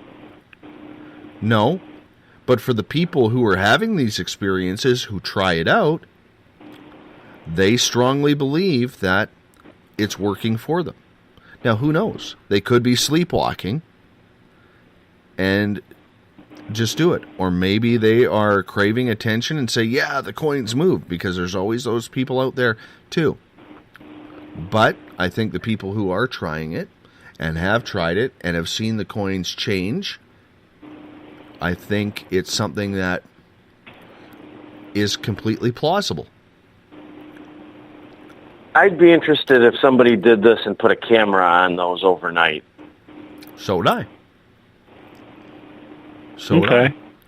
I'll set that up. I don't know what will happen. I mean, I'm not sure. I'm pretty sure I've been told I'm not being taken, but it might be fun just to see what happens to the coins. Like I said, I'll have to put them on the table side by side, because if I put them stacked, I would not, I would immediately not, I would jump to the conclusion that the cats had knocked them over. Well, you are North Carolina's only legalized male cat woman. Yes, that's true. Crazy cat I have my crazy cat lady card official in my wallet. Exactly. Yeah, try the cameras, because back in the 90s, they tried doing cameras on abductees, and they found either, one, the cameras were shut off, or 2, brand new batteries, like anything paranormal, were drained. So I'd be curious if you did catch anything on a camera.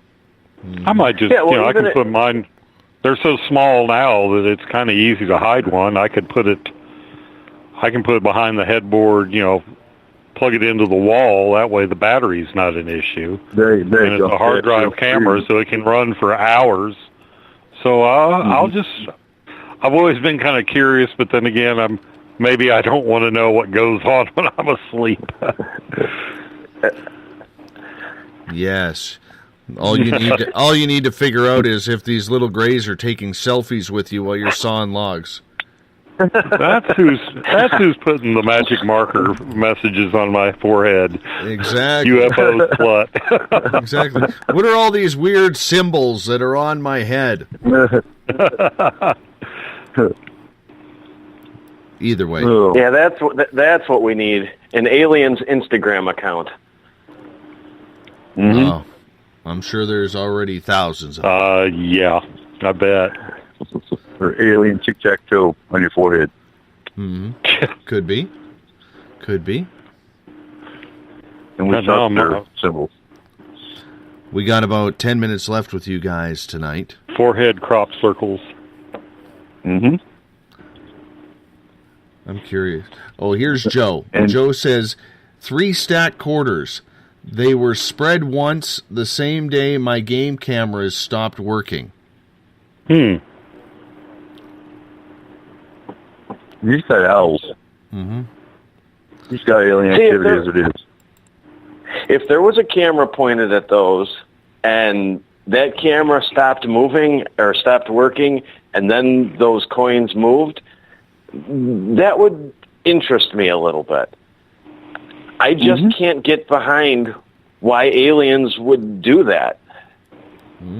Interesting story. Interesting story from James here. And he is saying in the Space Out Radio chat room on Spreaker, they once made my camera die when I tried to take a picture outside when I saw the floating city at night. And I know the battery worked. It drained instantly. Yeah, that's common. That's very common. Mm-hmm. And we're talking aliens tomorrow night. Outstanding. Well, you know old Davey and his aliens. He likes a little aliens every now and again. Yeah. You know Jason that. Martell he's been like Ancient Aliens.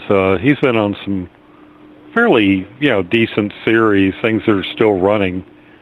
And I guess I like Jason because he doesn't have his hair standing up on end and he's a little more, I don't know, Giorgio, bless his heart, he's found a niche and he has learned how to capitalize on it. He's the Madonna of Ancient Aliens. You got to give him credit. Well, as long everybody knows who he is, pretty much.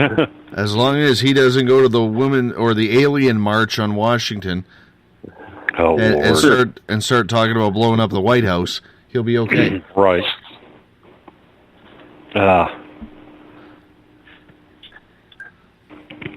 Yes, it is all about aliens around here for the next 24 hours.